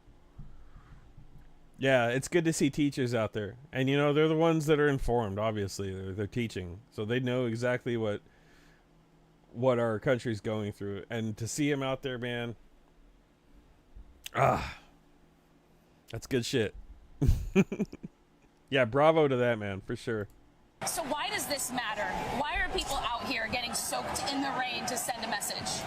Because we see our democracy is in real trouble. We see a president who has made himself... This is activist Marco Ruffalo joined the Weekend Primetime co-anchor Atonia Hilton to discuss why he has among one of thousands of No King protesters marching down Fifth Avenue in Manhattan. So he's in Manhattan. I didn't say that right, but you guys are making me take shots, so. King and dictator, and we don't see an opposition that's powerful enough to stand up against the trampling of our rights and the trampling of the Constitution that's happening every single day with executive orders, with the refusal to obey court orders, kidnapping of immigrants, people who are here legally, people who their children are being taken from them. We're disgusted and we're scared, and we know that the only way to fight this now is for the people, is to come. Andrew Petrie, real men let their daughters paint their nails. I remember when my daughter was very young, she dressed me up in a princess tiara and said I was so pretty. Together, when a U.S. senator is tackled in a press conference representing his constituency with a question to the Homeland Security, who has invaded that state with a military presence, you know you're heading towards dictatorship. That's a turning point. You're only going to see more of that happen. This administration will continue to overreach, and this will be the response. We're not going away. We're not going to be quiet. We love each other, and we realize that we love this country so much that we're leaving our homes today in the rain to express our friendship and love for the people here who made this place. Good words, good words. Taking a peek over here.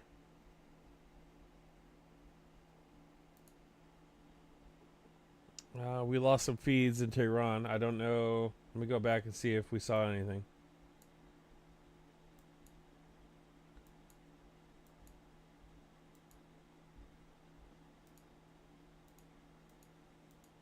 No, we just lost feeds. Okay. Nothing crazy going on over here still. Still watching. Yeah, these feeds are they're probably time delayed too, I'd imagine. I don't see anything happening. Who's that pretty girl in the mirror there? What girl? Where? Who can the pretty... Oh my God, I'm singing. And what I want to make a note of is like, so people talk about... Okay, so this is, that's gunshots that were actually fired in Salt Lake City, and someone was left in critical critical care after this. So violence did break out. It doesn't show anything on this feed, but definitely you can hear 2 gunshots shooting out at the No Kings protest in Salt Lake City. I don't have any additional information at this time on this. And what I want to make a note of is like, so people talk about, oh,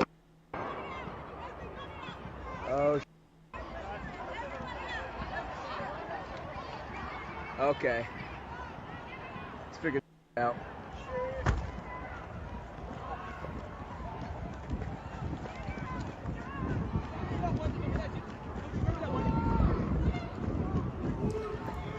I don't know many people that would run towards the gunshots. The person that was shot died today. Do we have additional information about that?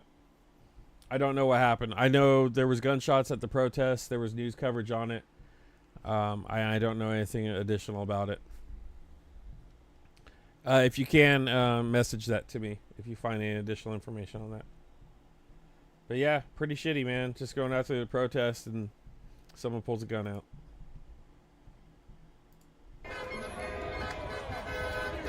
So this is Carlsbad, California, 2 days ago.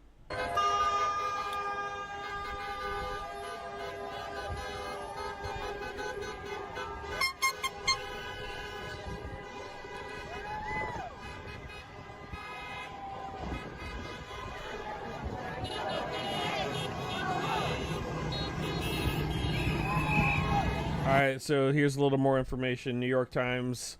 Project Runway designer is fatally shot during Utah No Kings protest. Arthur Falasa Alu, 39, a Samoan-born fashion designer, was participating in an anti-Trump protest in Salt Lake City on Saturday when he was shot by a man working security, the police said. You gotta be kidding me. A fucking security guard? A fashion designer who competed on Project Runway and who helped style celebrities for the red carpet was shot to death on Saturday during a No Kings protest against the Trump administration in Salt Lake City, the police said. The authorities identified the designer Arthur Falasa Alu, 39, as a bystander who was killed during a confrontation between 2 armed volunteers who were assisting with crowd control at the protest and a man who was carrying an AR-15 style rifle and was dressed in all black. The volunteers drew their guns after the armed man removed the rifle from his backpack and began running toward the crowd, holding his weapon in a firing position, the police said. Oh, shit. One of them fired 3 times, wounding the gunman and also striking Mr. Alu. Oh, man, dude. Mr. Alu, who was pronounced dead at the hospital. Why aren't we hearing more about this? Tributes to Mr. Alu, who appeared on season 17 of Project Runway in 2019 and who lived in Utah with his wife and 2 children, poured in after the shooting. This is terrible, guys. God. Oh.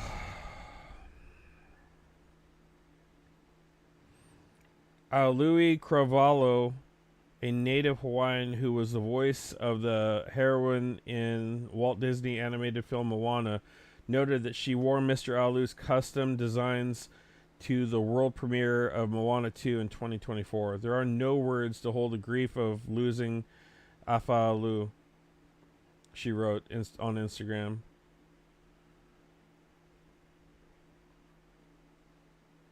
Damn, dude. Some asshole pulled an AR. The guards shot the dude and shot him and killed him. That's terrible, dude. And now the guards gotta live with that. God, dude. Why, dude? Do we know more about the gunman?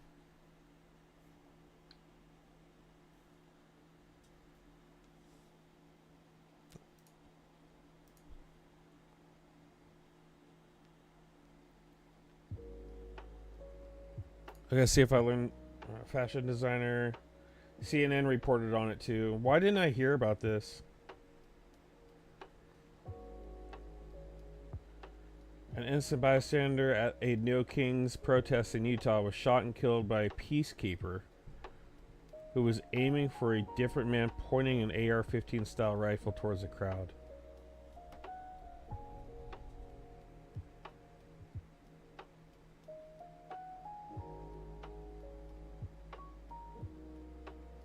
Have they released who the gunman is? He was just an innocent bystander.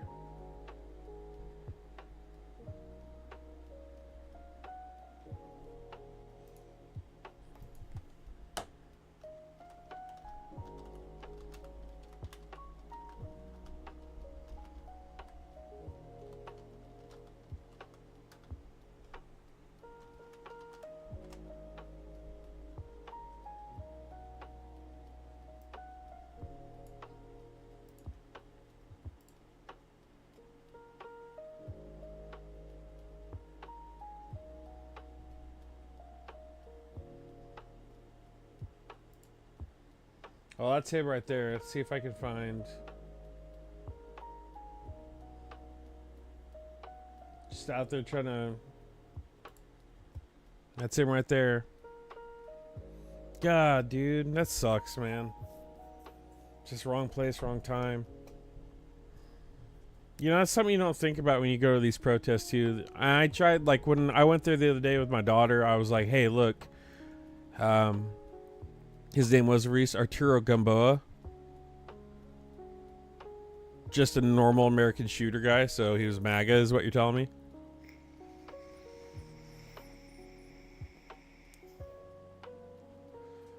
Yeah, I told my daughter too while we were there. We went over some safety routines. Like, I'm like, hey, if shit gets crazy, you're gonna crawl through here and come with me, just in case. You just never know.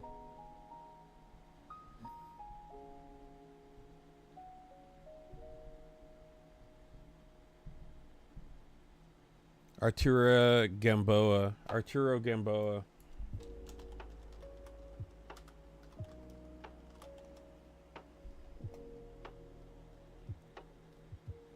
Murder suspect described as punk rocker who often open carries a firearm. I don't get it.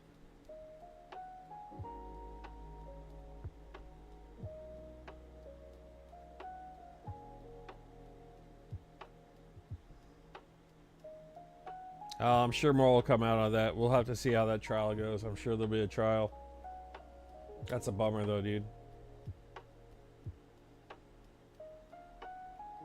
I don't even want to read Fox. I see Fox and I just cringe.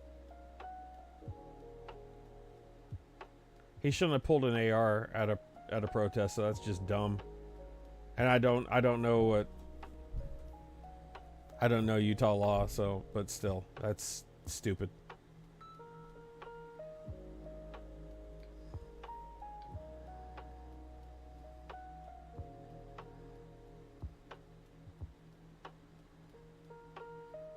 Yeah, I'll check more of that later.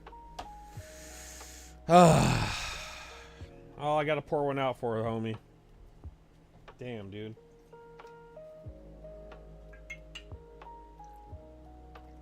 You know, they teach situational awareness at my job all the time, but I've been shot at twice, and both times I froze. You never know what you're gonna do when you get shot at either. That's a bummer. To the homie.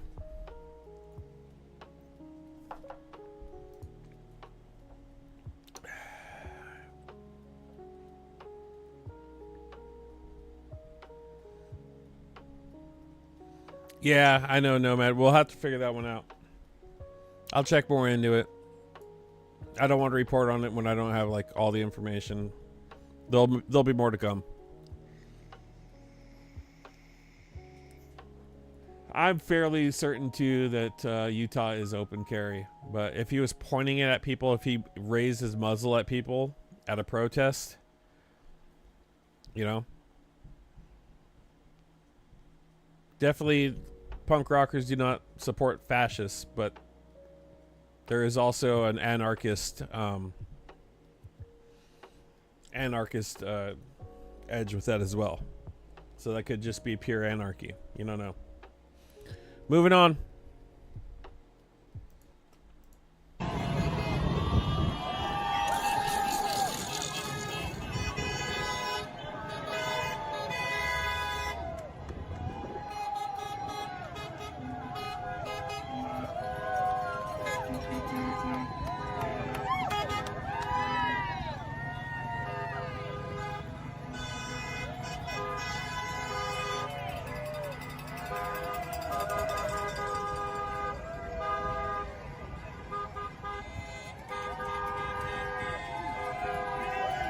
Tel Aviv is smoking.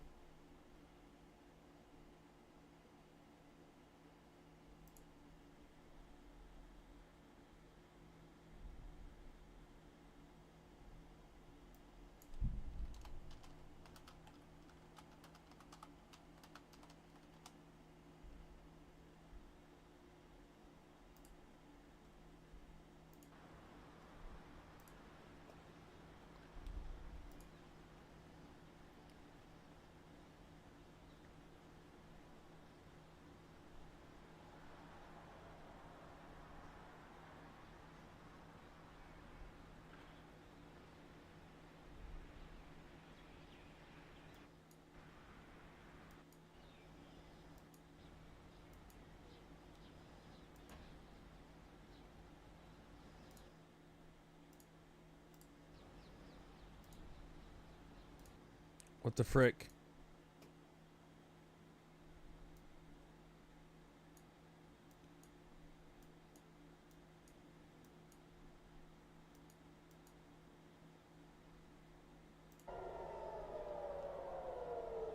Oh shit.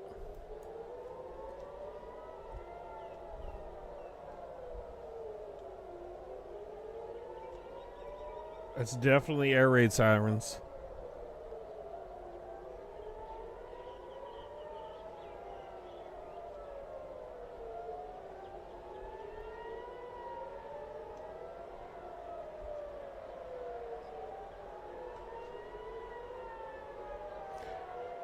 That could be fire department too. That could just be a fire.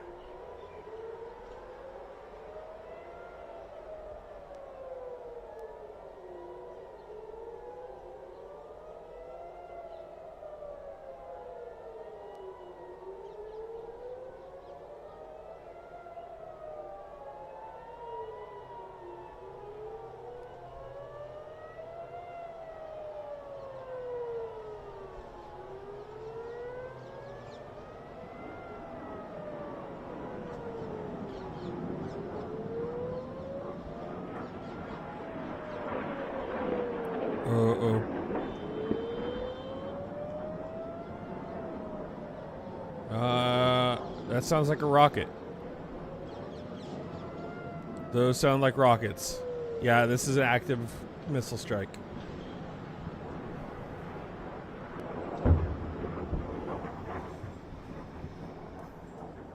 All right, here it goes. Here we go, guys. It's cracking off.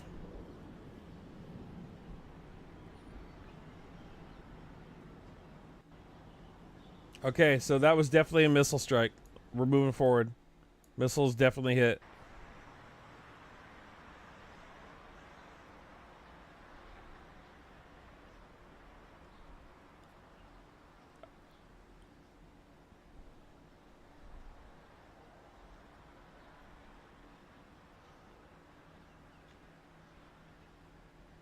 Who was that called that out in the chat?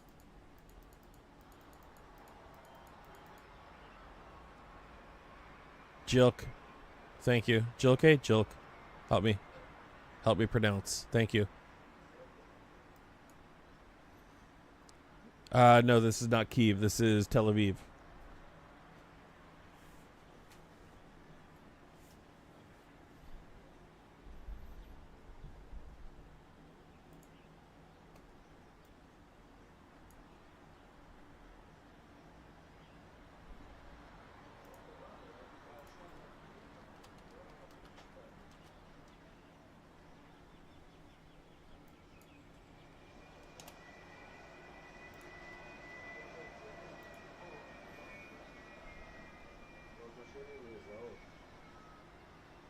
I couldn't tell which way it looked. I don't know directions. I couldn't tell you.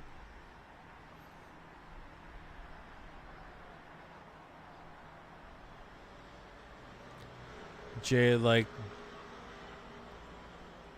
Yilk? Like Yana? Yilk? J? Jilk? Jilk? I said it right, Jilk. Jilk? Did I say it right? I think I said it right. I don't know, I've taken shots. The chat forced me to take shots. Some were sent to Gaza. Is it Tel Aviv? Let me see. I gotta pull up a map now. This is all gonna be learning for me too. Pretty sure Tel Aviv is next to Gaza, right? Well, the whole country is next to Gaza. But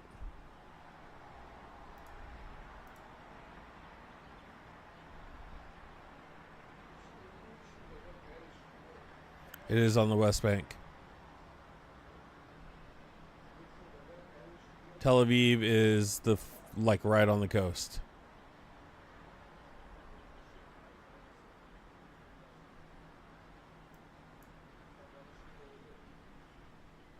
So it is north of Gaza.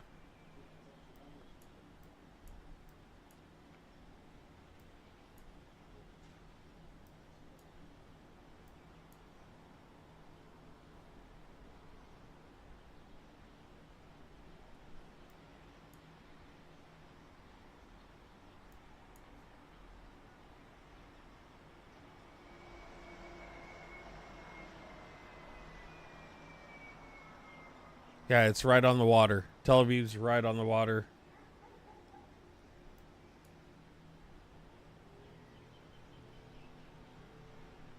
On the West Bank.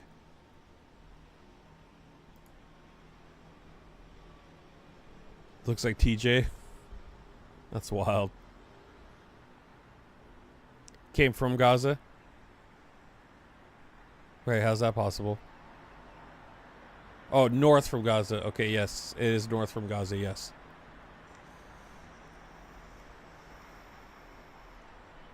Okay, thank you. You okay?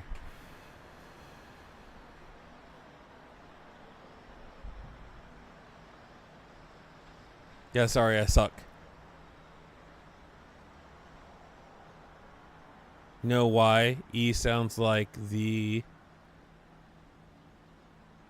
Okay. Jilky. Jilky.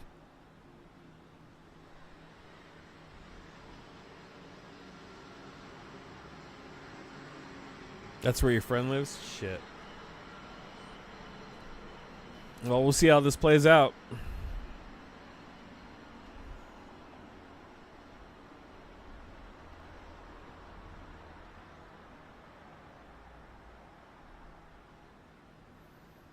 Definitely got smoke coming in Tel Aviv right now.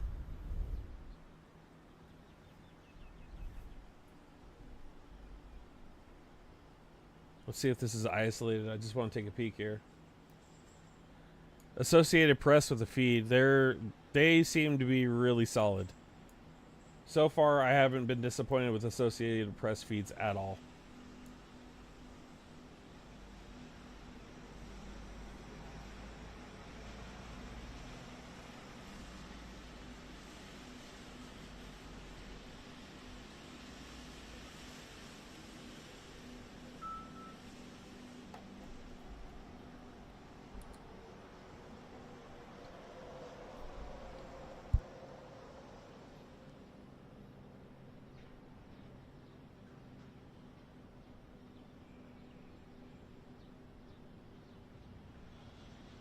Yilke. I got corrected. Okay.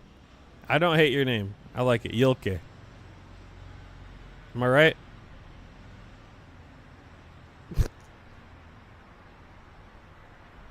Your friend's from Ukraine but moved to Israel with a family member who works there? Damn, dude. One war zone to another.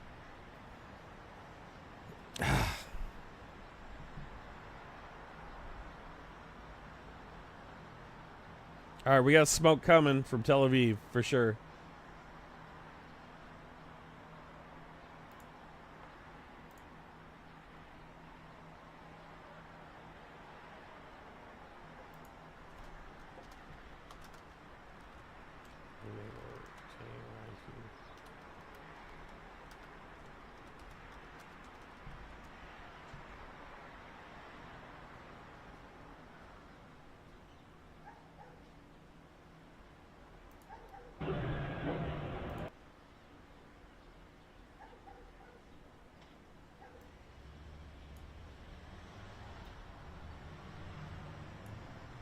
That smoke is getting darker. They hit something.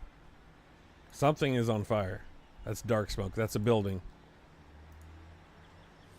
Well, it's all buildings there, but I'd imagine.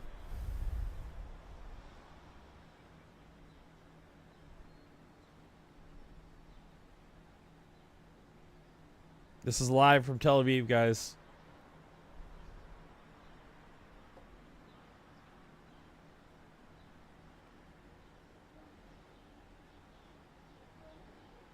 Oh, it's perfect. Okay. Thank you. I had help with that. I'm terrible. If it makes you feel any better, my name's Pablo. And when I went to school, all the way to high school, I got called Pablo, Pablo, Puto, Pedro, Pancho. You fucking name it. Okay?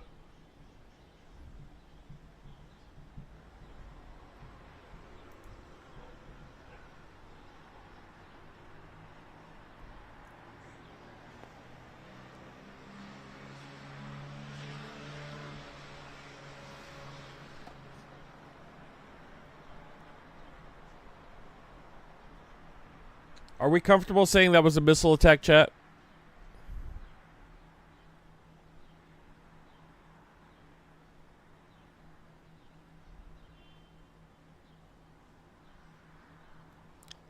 Thank you, Michael Novak. Live feed, Tel Aviv. It looks like we just saw a missile strike on Tel Aviv. It did look like some might have been air defense, but there is definitely smoke coming from Tel Aviv currently on the west bank of Israel, above Gaza.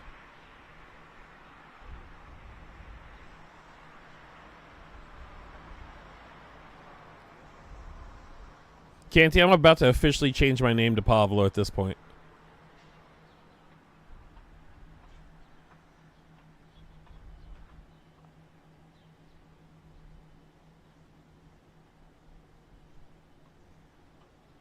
Puto Pancho, ah. Chungus is fine. Pablo's Pabulum. Dude, you guys have fed me. Blonde Bombsheller has fed me shots tonight for donations, guys. I am not getting in tongue twisters. What's a Chungus? It's a fat Bugs Bunny with buck teeth. There's a story behind that. Yeah, it's too far away to see what's going on.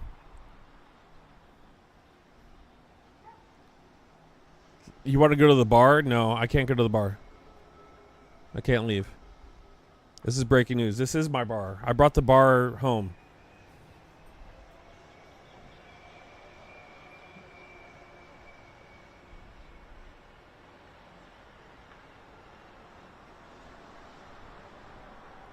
You guys think it was just an isolated strike, or do you think more is coming?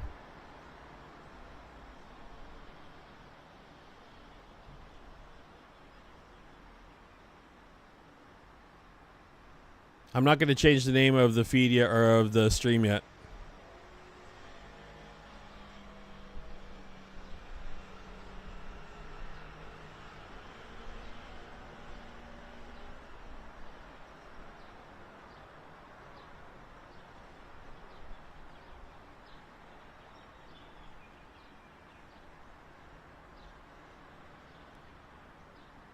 Saturday evening saw 2 rockets launched from the southern Gaza Strip at southern Israel. The rockets hit open areas, and Army said with no injuries caused. 500 feet across with smoke. Let's go to bar last name.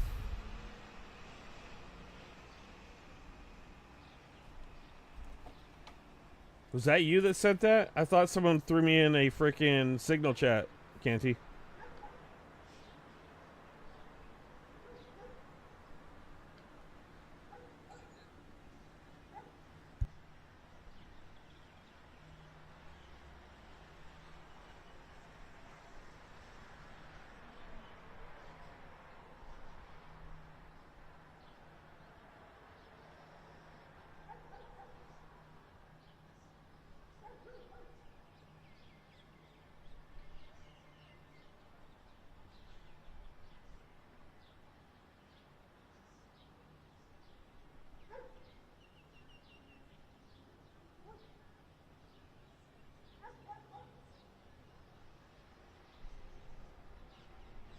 That's wild.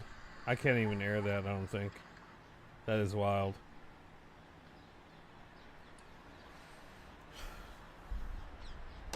All right, see what else we're hearing. Let me see if there's other feeds real quick. Obviously, Tel Aviv was just struck.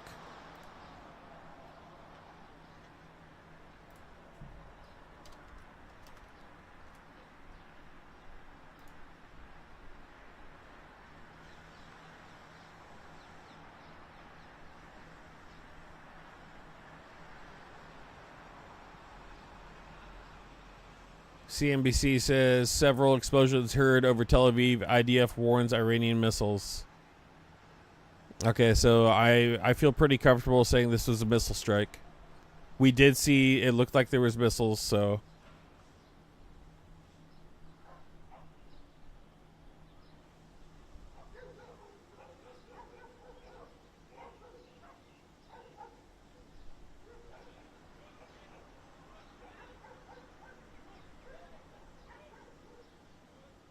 Tel Aviv as Israel intercepts Iranian ballistic missiles. So yeah, legit, this was a strike from Iran.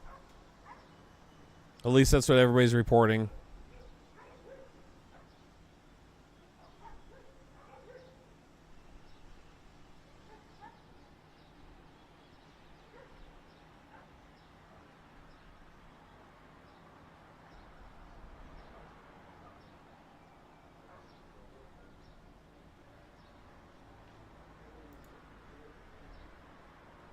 Can't hear me?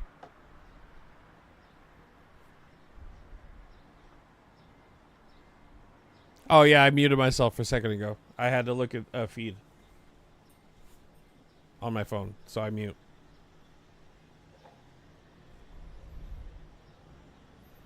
Iran. Did I call it Iran? Iran.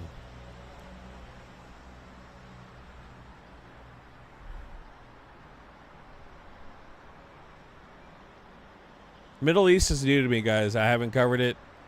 I haven't got into it purposely because there's so much history of war and strange politics that I know nothing about. So I'm not even going to pretend I know.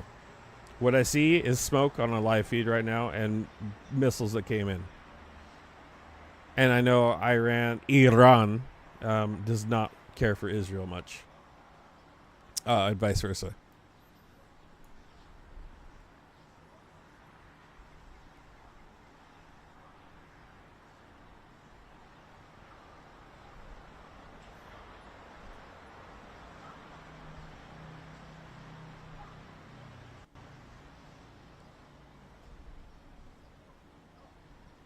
Yeah, we definitely had to take a pause here. I mean, we knew this was coming, so we'll see. If this barrage continues, then I'll change the title of the stream. We'll take a peek at it for now. Let's enjoy the beginning of the end with a little lo-fi in the background.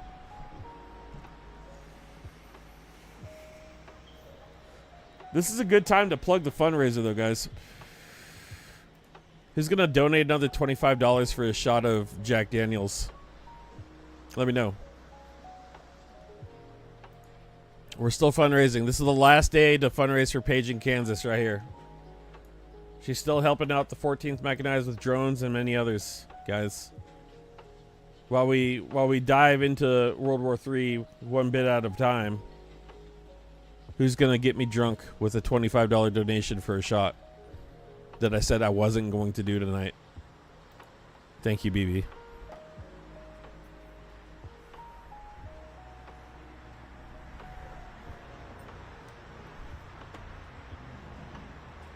$25.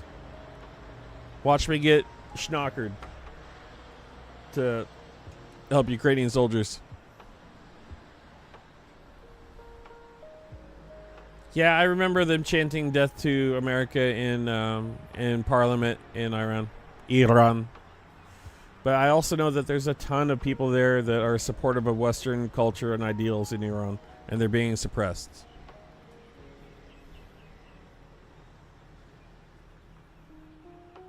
Basically, it's a question of two things: what makes Israel stop, or what makes Iran stop. The simple likely answer to that is 1, Iran enrichment sites are totaled, or 2, regime change in Iran. I see regime change before anything.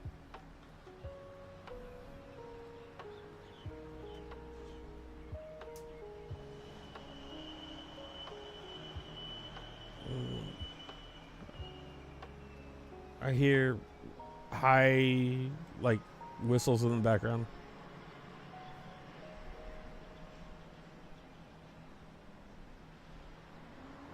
I do see that Israeli flag at half-mast, so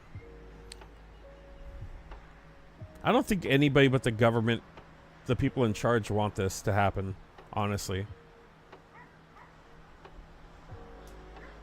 It's fucking wild times.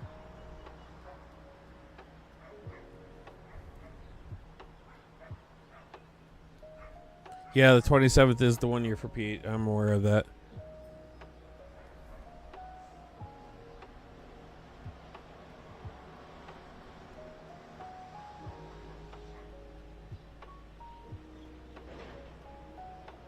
I'm hearing something in the background. It could just be vehicles, though.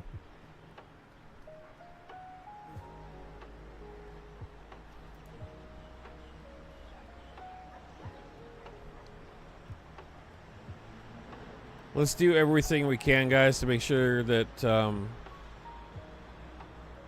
soldiers that we care about stay alive. If you guys could, please donate to the PIN fundraiser. Next person to donate $25, I will totally take a shot. Yeah, I met some really amazing Iranian people before, too. And like I said before, dude, what is that noise in the background? Yeah, it's elevator music. It's my lo-fi, bro. We're chilling. If we're going to watch the world burn, we're going to do it with peace in our brain.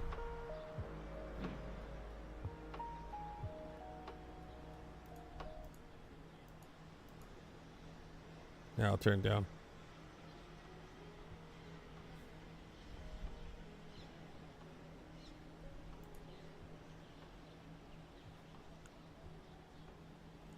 It is pretty shitty to see. We are still awaiting the White House response as well.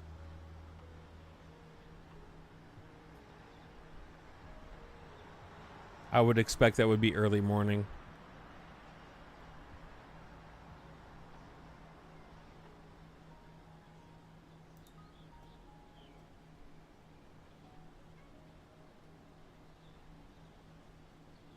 God, so many replays. So many replays. It's so hard to find real footage. Associated Press, this feed we're on, though, is legit. Like, 100% legit.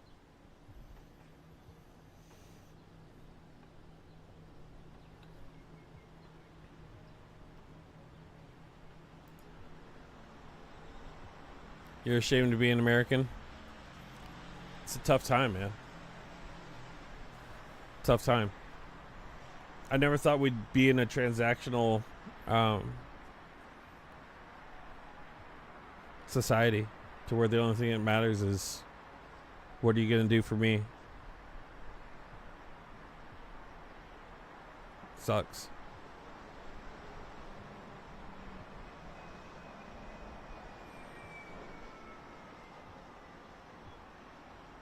I feel like I hear aircraft in the background.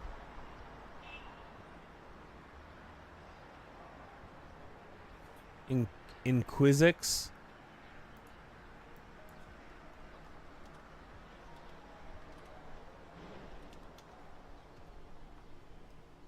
Inquisix.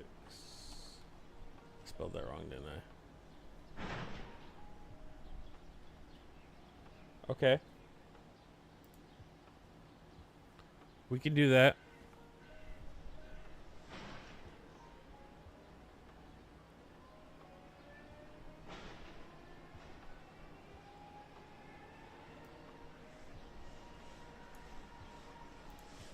We'll do that. We'll go Inquisix.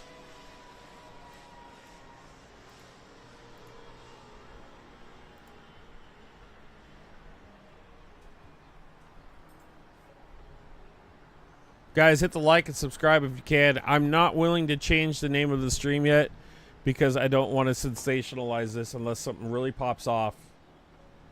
This is a good feed, though. Thank you for the plug again, Yilke.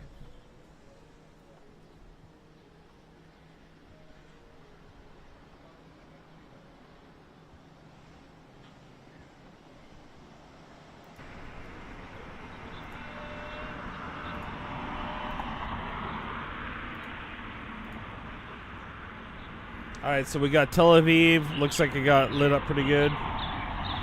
Something hit it.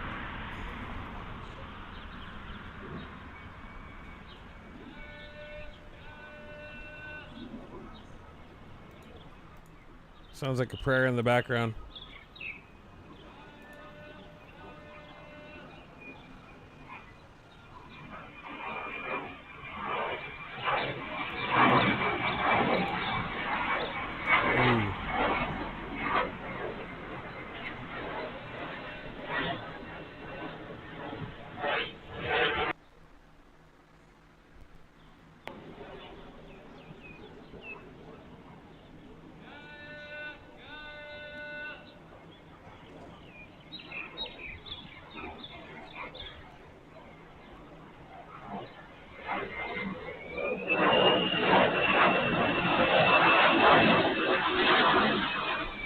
God damn, how fucking terrifying is that?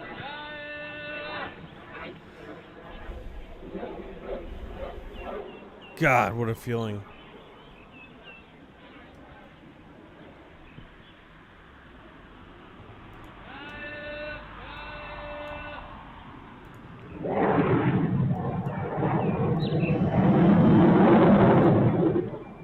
Can you hear that? Dude, that's wild.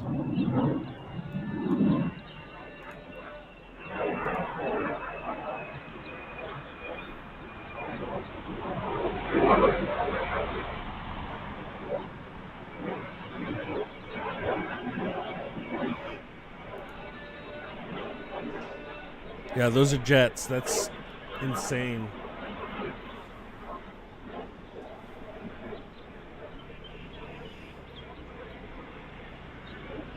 This shit is not going to be like one of those small events. This is popping off.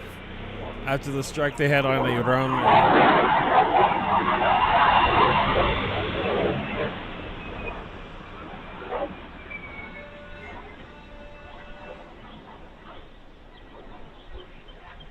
A-10s and air slugs, 420 mph mile per hour. Oh yeah, A-10s. Yeah, they're slow.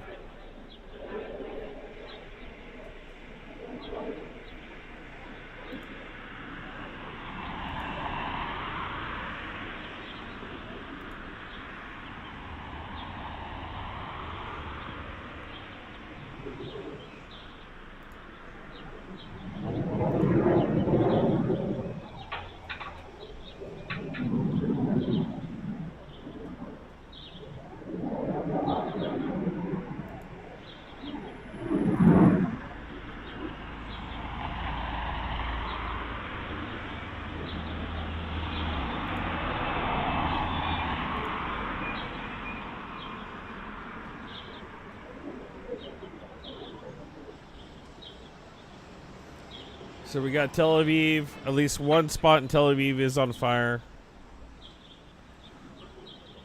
This one has Tehran on it also. That's a very interesting. This is a very interesting feed. Thank you for the plug on this.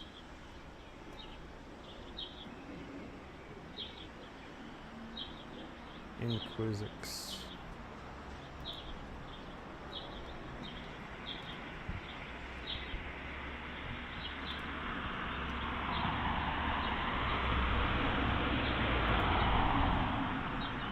I mean, I'm all for if they smoke some Shahed drone factories, you know?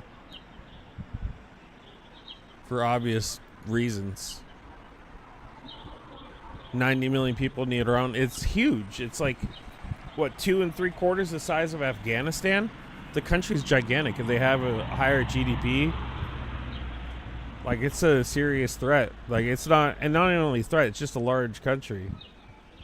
You know, we actually covered that they were stockpiling enriched uranium, enough for like 30 bombs. We covered that on a few streams ago.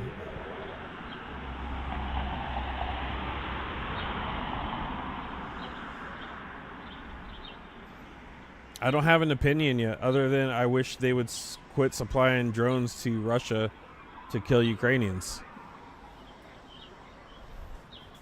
You know, I don't... Can you put them out of the destruction business? Can you... You know?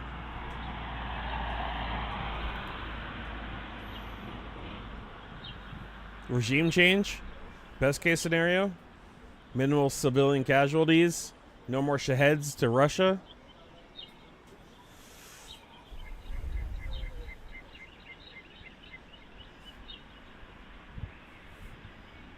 This is a good feed, though.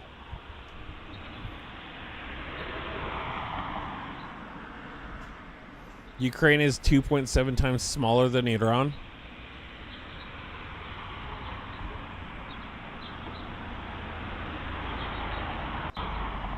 Yeah, they've been saying they've been close to a bomb for a minute. You know, like I've been predicting, my prediction was DHS would run out of funding in July and we'd have an attack in the United States that would pull us into this. But it looks like things are moving in a direction. I hope I'm wrong. I really do. That's just a prediction of mine. But I've predicted a lot of things that were correct so far. A lot. If you guys have been with me, you know this.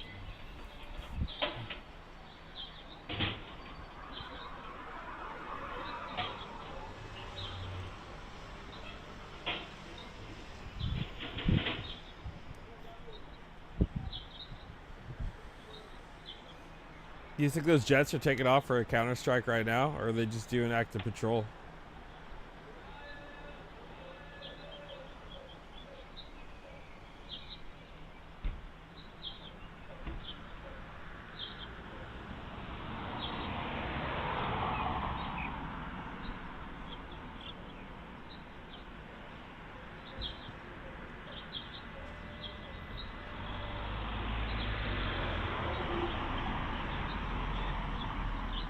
What type of IPA you're drinking? I like IPA.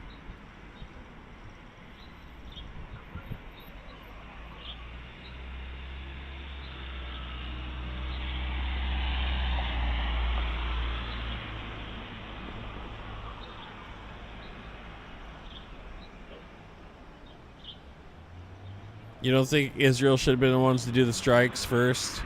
It should have been a coalition?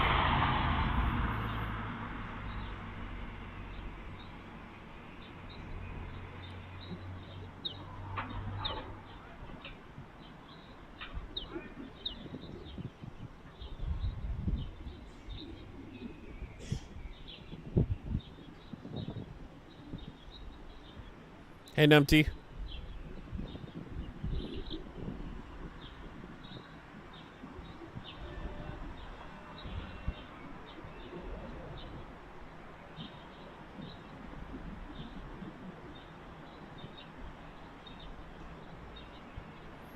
Yeah, there could be a possible fallout leak from the strikes they had the other day. I don't know.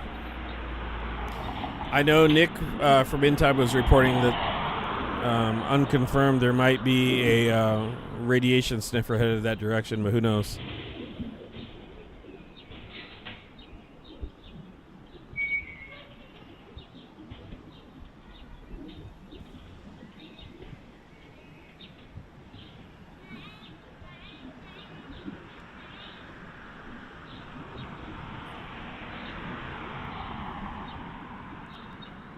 Was that all they had? Like, I feel like...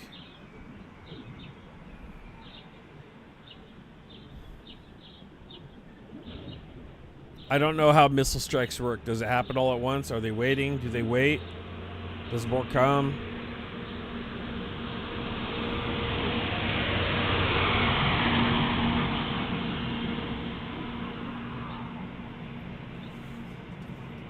I gotta stretch. I'll be right back. I'm just gonna stretch real quick.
All right, what'd I miss?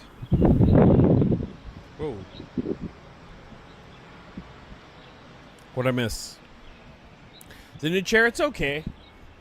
It's okay. You know what? I'm gonna get a pillow for it though.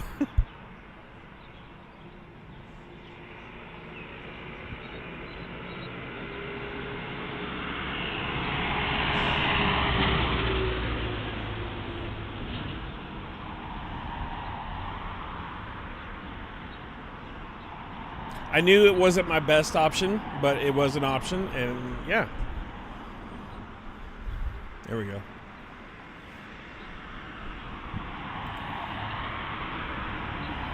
One of the arms was giving me some trouble on the chair, but it is what it is. It's better than what I had for sure, so shout out to everybody who helped me fund that on the Super Chats. Appreciate it.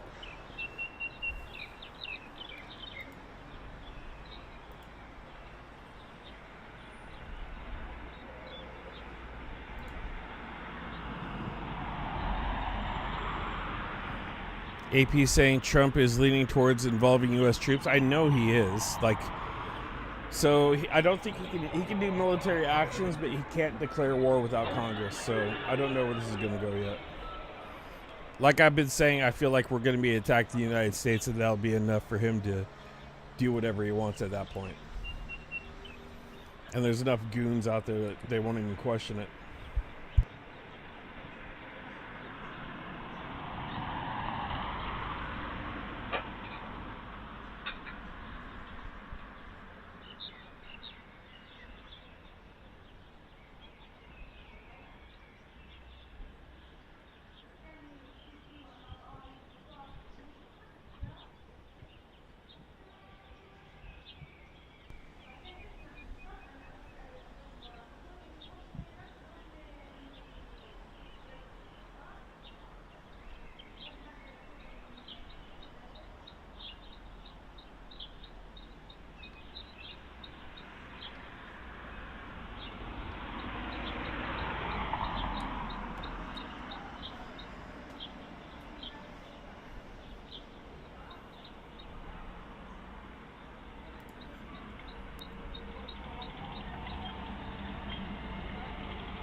Let me see if we're getting anything on X.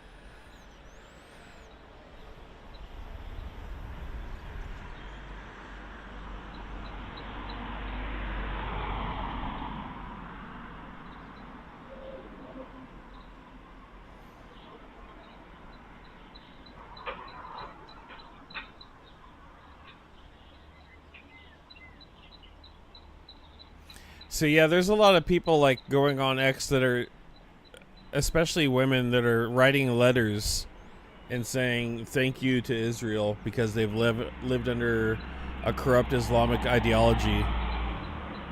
But I mean, you know, we knew that. We know there's Western support over there. We've seen it. We saw it before they started really hitting down on censorship for years. We saw people protesting, speaking out against the government. But that's neither here or there really right now, I guess. We're just waiting to see what the response is from the United States, I'd imagine, at this point.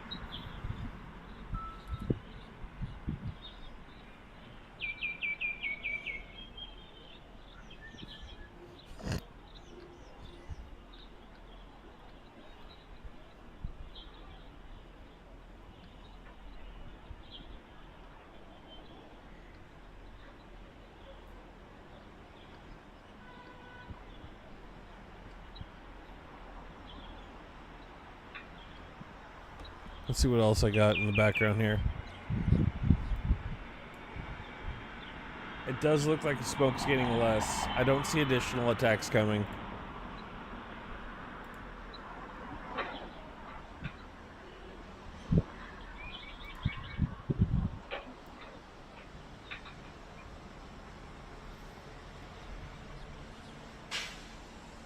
Hit the like if you haven't, guys. Share the stream out. We're going to stay up for a little while.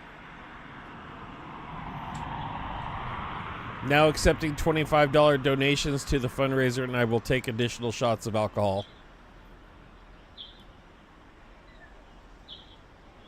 This is the last day we're going to support Paige's fundraiser before I take a small break and then head into Car for Ukraine.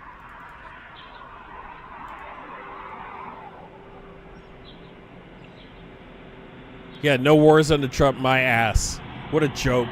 As soon as I heard that, I was just like, whatever. Okay.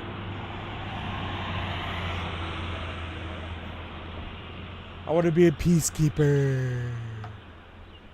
Sounds like some shit I'd say when I was 7. I want to be a peacekeeper, Mom. Oh, my widow boy wants to be a peacekeeper. That's so sweet.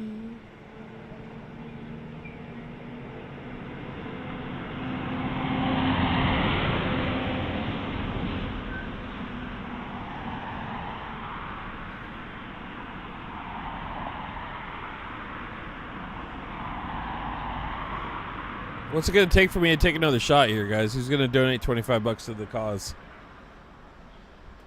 Richard Don Quixote's broke? Okay, fine. Fine. Fine.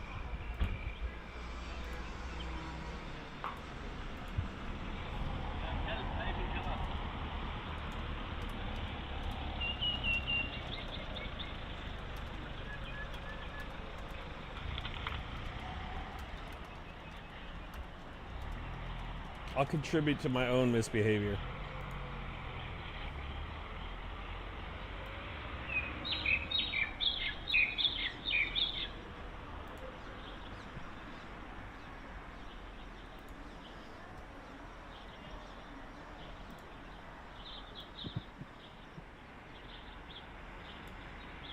Boom. Cheers.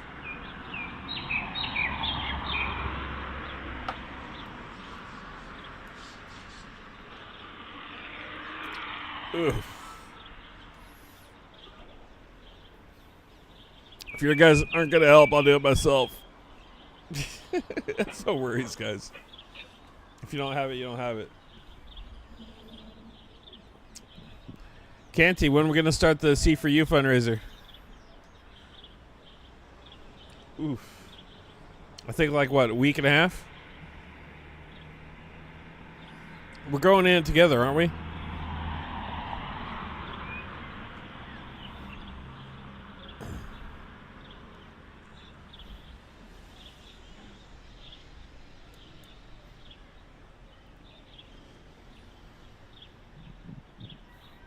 All right, we're going to continue on. I'm going to put this in the background.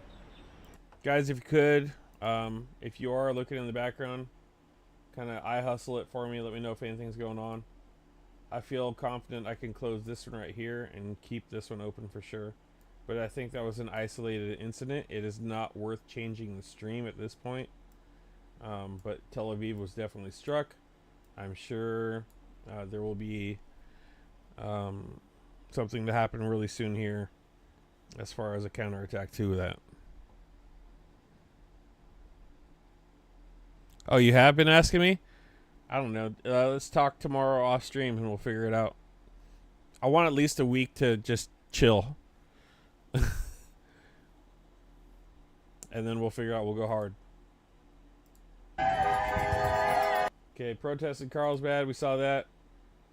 Let's keep going. What else we got? Oh, yeah. This is something I didn't realize was going on, but anti-war veterans protested Trump's military parade.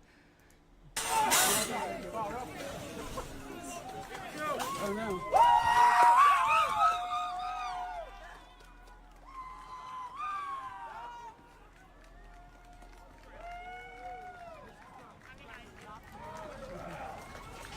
Get out. Get out. Well, my name is Greg Stoker. I'm a former U.S. Army Ranger, and now we took the steps today in order to protest an entire system of increased militarization of the national security and the police state.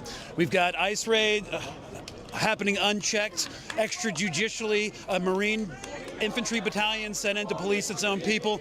Now we have this increasingly authoritarian-esque military parade that's ostensibly in celebration of the Army's 205th birthday, but no, it's really for Trump. He wanted one in 2016, but the Pentagon wouldn't let him. Now, with the incredible leeway that a lot of his voters and the establishment and the government now have for him and his whims, we need to protest this, because it's not just about Trump either. You know, this was happening under the Biden administration, under the Obama administration. This has been building a long time, but now, you know, the veneer of democracy is fading away. Now all the furniture is off the stage. You've taken down the curtains and you just have the iron wall of increasing fascism. So we're here to use our privilege as veterans and our protection as veterans to rush over the fence, get arrested. As you can see behind me, they've made a screen of vans so you can't actually see the arrests taking place. Okay, well, they stormed. Okay, I'm not even going to say that. There was definitely a protest at the Capitol building.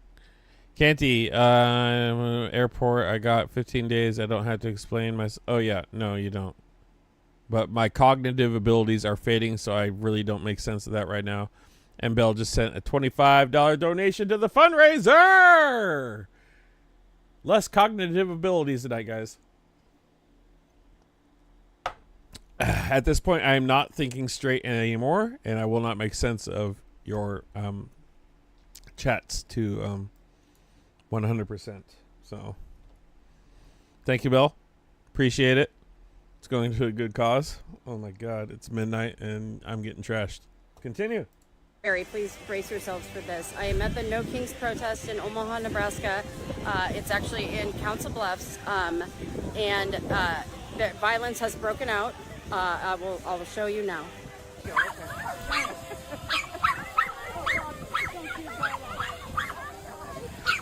Yeah, let's get wild in Omaha. The situation is not under control. We do need the National Guard immediately.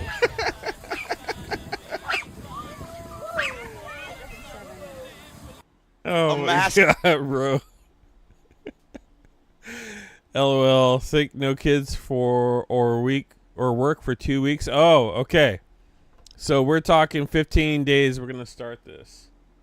Okay, I'm gonna start a week before that probably, because I am going on vacation with my kids in July, so it's gonna be all you.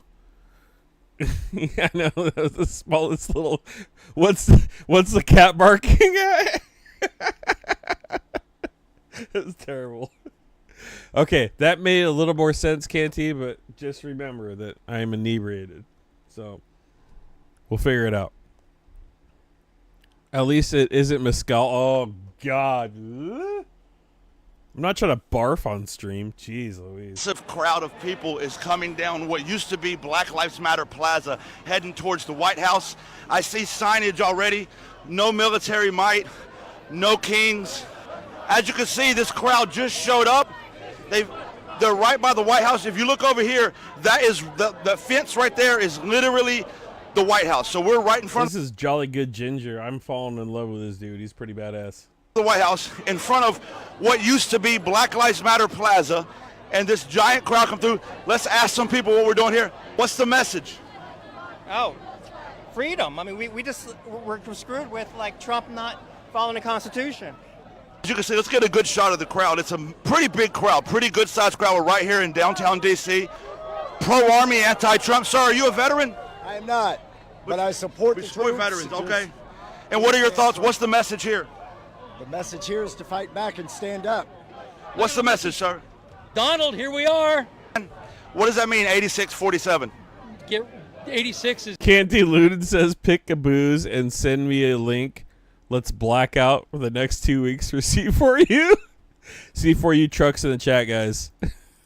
They got their emoji. Boom. is get rid of. Okay. 47 is the not king. The non-king. No kings in America. But I want to say, Donald, here we are. Where's the big force? We Come and get got us. we Here got we can. are. You hear it right? We got a Canty emoji too, guys. Look, check this out. It's wild. Boom. Boom. Who snuck in the Greg Terry emoji also? Here, the message is clear. Donald said any protesters will be met with heavy force. This protester says, where are you at? Let's talk to some more people here. How we doing, brother? Hey, no one told Nick at In Time we got an emoji for him too. You guys are gonna love this. How we doing, brother? Thanks for being here. Immigrants make America great. America's America. Anybody can live here. I love it. I love it. The crowd just keeps coming. You can see the crowd's massive.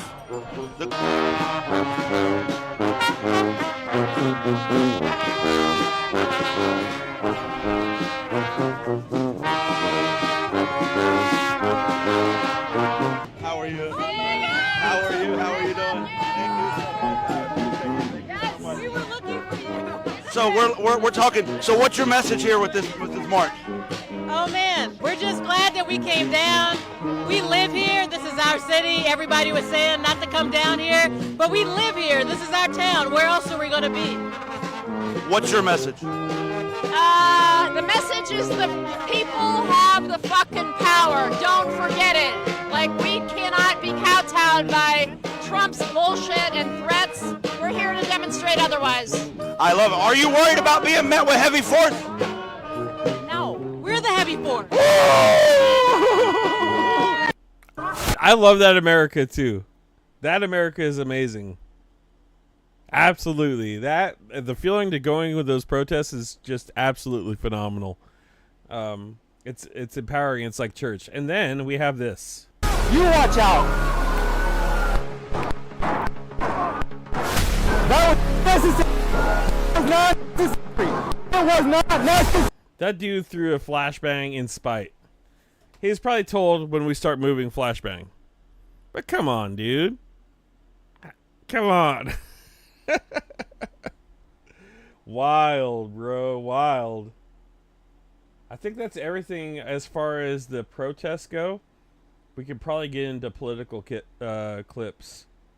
But yeah, we're caught up completely on new material at that point. Yeah, that's everything on the ICE raid. So let's switch topics. Slowly, because I have became very slow tonight. Politics. Let's peek back at the skyline first. What do we got? What do we got? We're gonna peek skyline before we switch it up. Thank you guys for making me nice and docile tonight.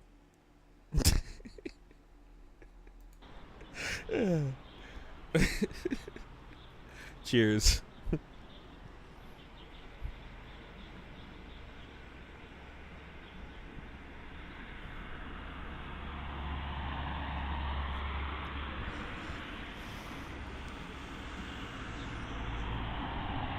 Trump ran away from Canada? Totally, dude. Totally. I must go. The world needs me. People are dying. This never would have happened if I was president.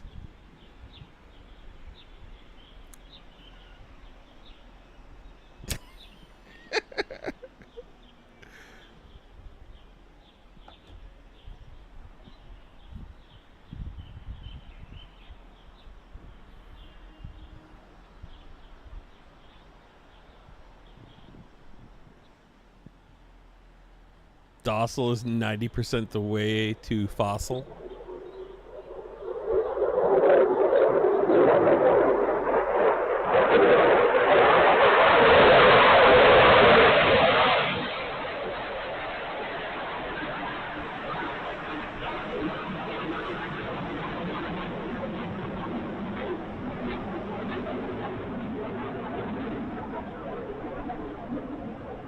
So we got Tehran down in the corner there on a feed.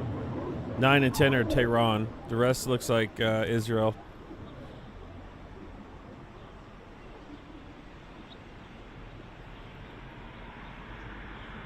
Yeah.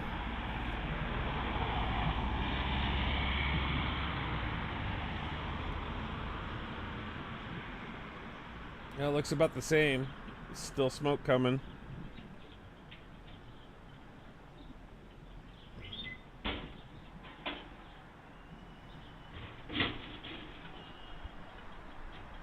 I got a feeling as soon as I tune out tonight, like later, it's gonna crack off, but it's just the way it is.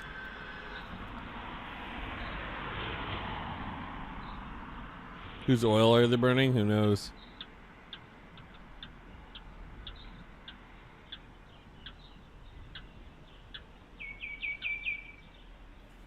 All right, let's get into the political feed. Let's see if I can actually react to it.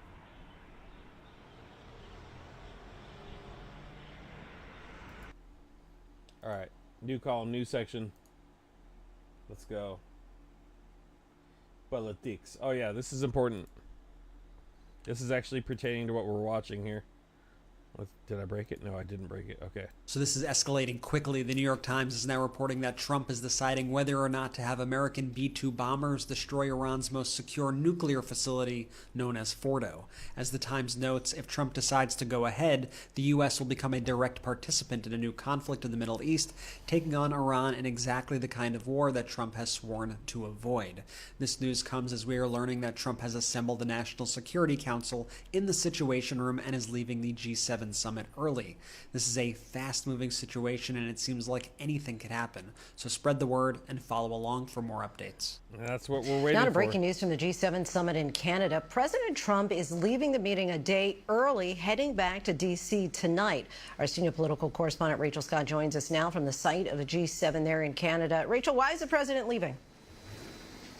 Yeah, this is really unexpected, Lindsay, and this news is just coming in. This is breaking news here for all of us here in Canada at the G7 summit. We were informed by the White House press secretary that the president is now ending his visit here for the G7 summit very suddenly, that he plans to return back to the White House tonight. I want to read you what the press secretary said in a statement. She said that the president had a great day at the G7 summit, especially discussing trade, but now the president is going to be leaving tonight after dinner with heads of state, given the ongoing crisis that is happening and unfolding in the Middle East. And Lindsay, this does come after the president not too long ago actually posted on social media a very direct and blunt warning, a warning that everyone should immediately evacuate Tehran. We know the president has been in very close contact with Israeli Prime Minister Benjamin Netanyahu. We know that he has been monitoring the ongoing developments between... You know, the best case scenario behind this whole thing is if Donald Trump just felt so uncomfortable at the G7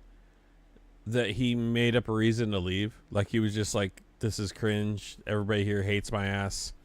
I'm fucking dumb. I need a reason to go. And he's using this as an excuse. And they don't go in direct engagement. Like, I would prefer that over direct conflict with Iran. I would totally prefer him just trying to save face and getting the fuck out of an uncomfortable situation so we don't go to war. I would. Israel and Iran, but now this is a very, very sudden development here coming from Canada that the president is now... I think the only way I could support any of this is if he directly just targeted the Shahed drones. Like the Shahed drone factories, and stop that. I don't know. I have so many mixed feelings because I know if Iran falls, Ukraine's going to be safer.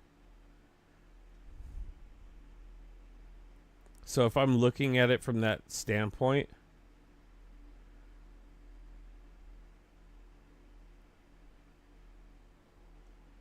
God, this is such a shit show.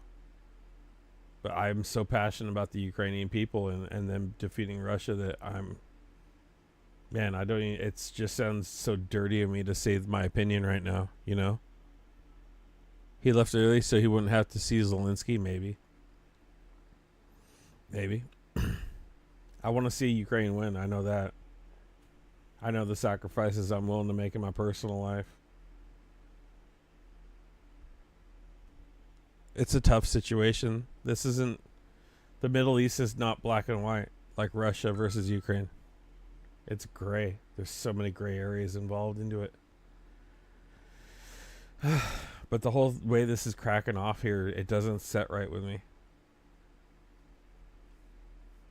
At the same time, like, there's so much to it. There's so much more to it. It's just so hard to understand. I have a hard time being opinionated on this. Hey, Iran could always buy more military equipment from Russia. Oh, wait. What do you guys think? What's your guys' take on this? I need to hear other people's opinions so I don't sound like a madman. Because part of me deep down inside just says, you know, whatever goes at that point, as long as, like, they're no longer a partner with Russia. They're no longer, I guess, regime change would be like I'm gonna pull this over real quick.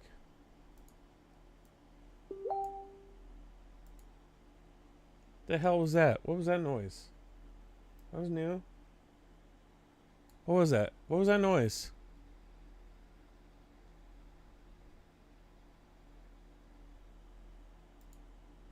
Okay, what do we got here? Israel, please target Ali Khamenei.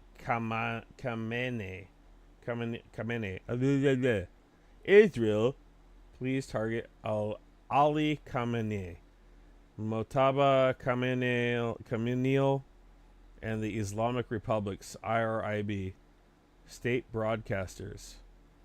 This is women of Iran flooding social media with messages to Israel, requests to destroy the mullah regime. So I know nothing. I know that the regime is bad. I know that. So regime change, right? That's what we're calling for.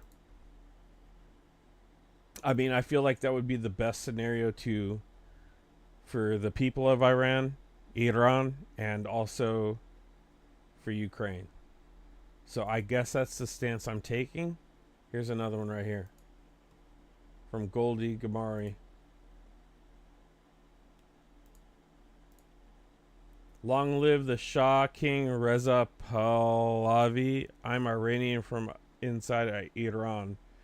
With heartfelt gratitude, the people of Iran thank Israel. For 46 years, we Iranians have been held captive by a corrupt Islamic ideology that has oppressed us. Now, with the support of you, our dear Israeli friends, we may finally rise from the ground that has crushed us for so long and stand alongside you to fight with destructive ideology. We must admit that we are far weaker against this regime, as their forces are deployed in our streets, preventing us from gathering.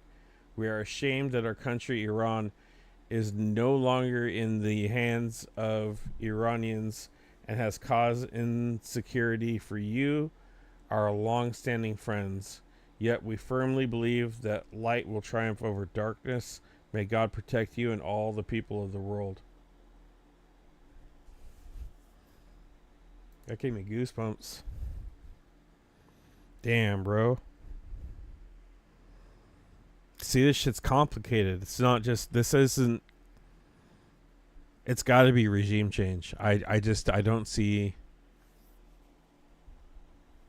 I don't have the answer to this. I guess regime change in Iran.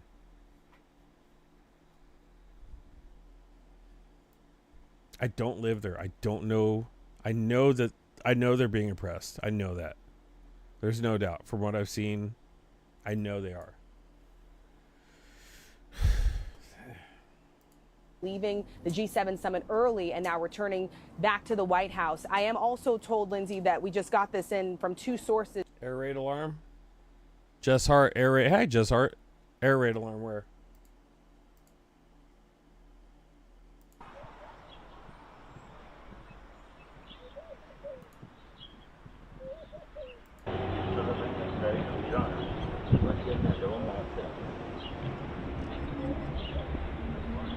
Where's the air raid alarm?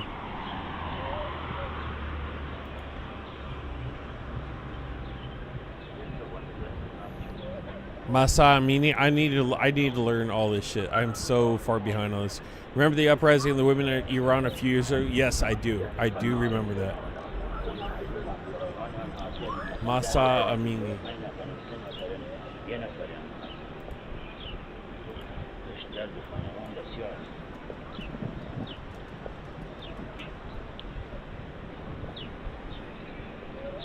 Died in a hospital in Tehran under suspicious circumstances.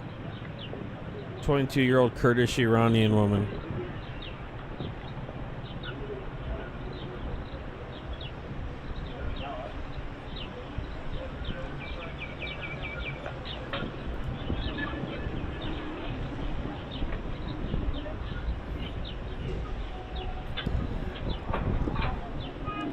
I need to research this more before I can, like, I get it. I get the general feel for it, but I need to, like, educate myself more before I just start going too deep into it.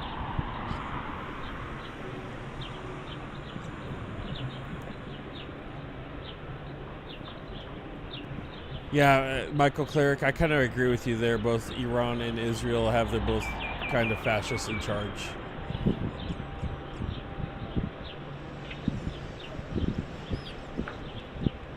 Imagine a U.S. president loving Hitler in World War II. During World War II, yeah.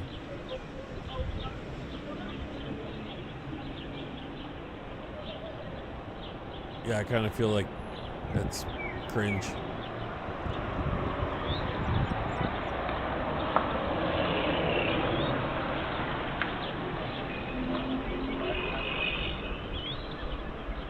We are in a massive upheaval in the world, absolutely.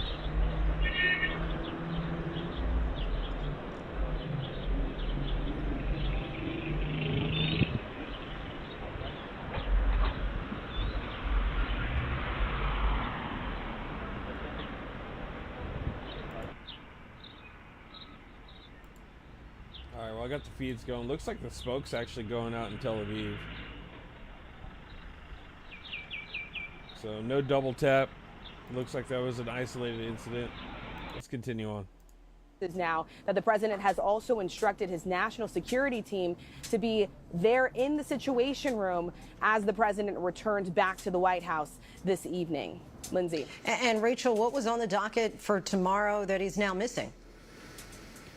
Yeah, the president did have a full schedule for tomorrow, Lindsay. So this means the president will no longer be having a press conference where he would be taking questions from reporters. He will also no longer be meeting with Ukrainian President Zelensky and also no longer meeting with Mexican President Claudia Sheinbaum either. Those meetings have now been called off as the president makes this return back to the White House. And I will tell you, all eyes were also going to be on that meeting with President Zelensky as well, because yes, as the president is very much focused on this ongoing and escalating conflict between Iran and Israel, the president also has been trying to broker the peace negotiations between Ukraine and Russia as well. He just spoke to Russian President Vladimir Putin over the weekend for about an hour. He told me that a lot of their conversation also focused on these ongoing developments that are unfolding in the Middle East as well. But as of now, Lindsay, what we know, the president is now leaving Canada tonight, and he has in fact instructed, we are told, his national security team to be in the Situation Room, Lindsay. All right, Rachel Scott with this breaking news for us from Canada. Thanks so much, Rachel.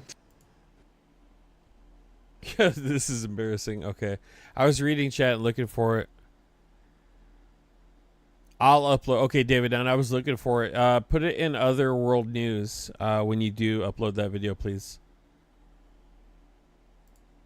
We all know the great Prime Minister of the UK, and we just signed a document. This is... Sorry about that. One more time. We all know the great Prime Minister of the UK, and we just signed a document. This is... Sorry about that. A very important document. A little windy out here. Give me that little... Windy? Signed it, and it's done. windy? And so we have our trade agreement with the European Union. And... Trade agreement with the European Union? Hold on. Play this one more time, guys.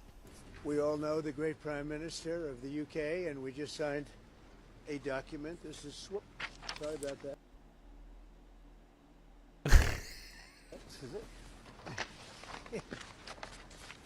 A very important document. A little windy out here. Give me that little... We just signed it, and it's done. And so we have our trade agreement with the European Union. When did...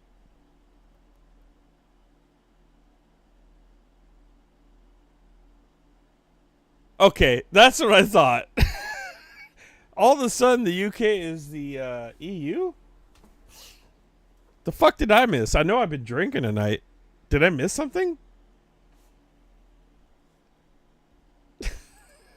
And it's a fair deal for both. Gonna produce a lot At of least jobs, I have a a lot of motherfucking excuse. We have some big news right now. Cheers. This was on the house. ICE is going broke, and the agency could be in major trouble financially if things do not change fast. According to Axios, ICE is already over $1 billion over its budget this year. And lawmakers are now saying that if the big, beautiful bill isn't passed soon... Which Yeah, the UK is not the EU. That's what blows my goddamn mind. He was so embarrassed and confused. He has no clue what's going on. It's insane. It's insane. I trust my chat more with right now with... if I could transfer my chat, even you, Andrew, even you, into the current administration, we would proceed more efficiently with more knowledge and intelligence. Even if we were just shooting back shots, I feel like we would do a better job than that buffoon.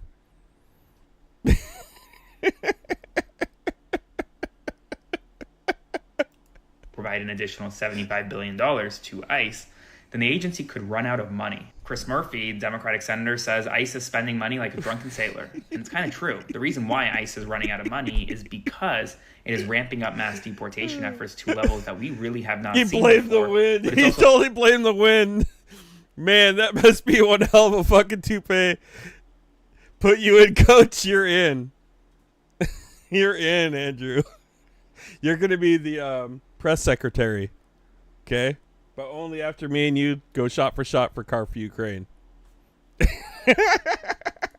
Targeting people that it shouldn't be targeting. And ICE's detention facilities are already way past capacity as we currently speak. Now, if Trump's big bill isn't passed, Axios reports he may declare a national emergency and divert federal funds from the Pentagon or from another department to ICE. But as it stands right now, the ICE department is going broke if things don't change. So spread the word.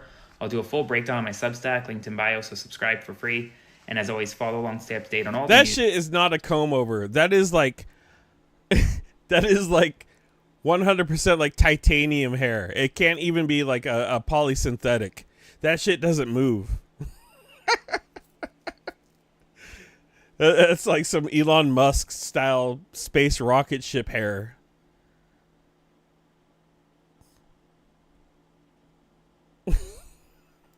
news that you need to know about.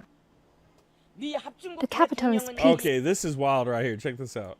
of America held a gaudy and vainglorious. So, okay, I gotta read this first. North Korean news reports on Trump military parade. Listen to this shit. This is wild.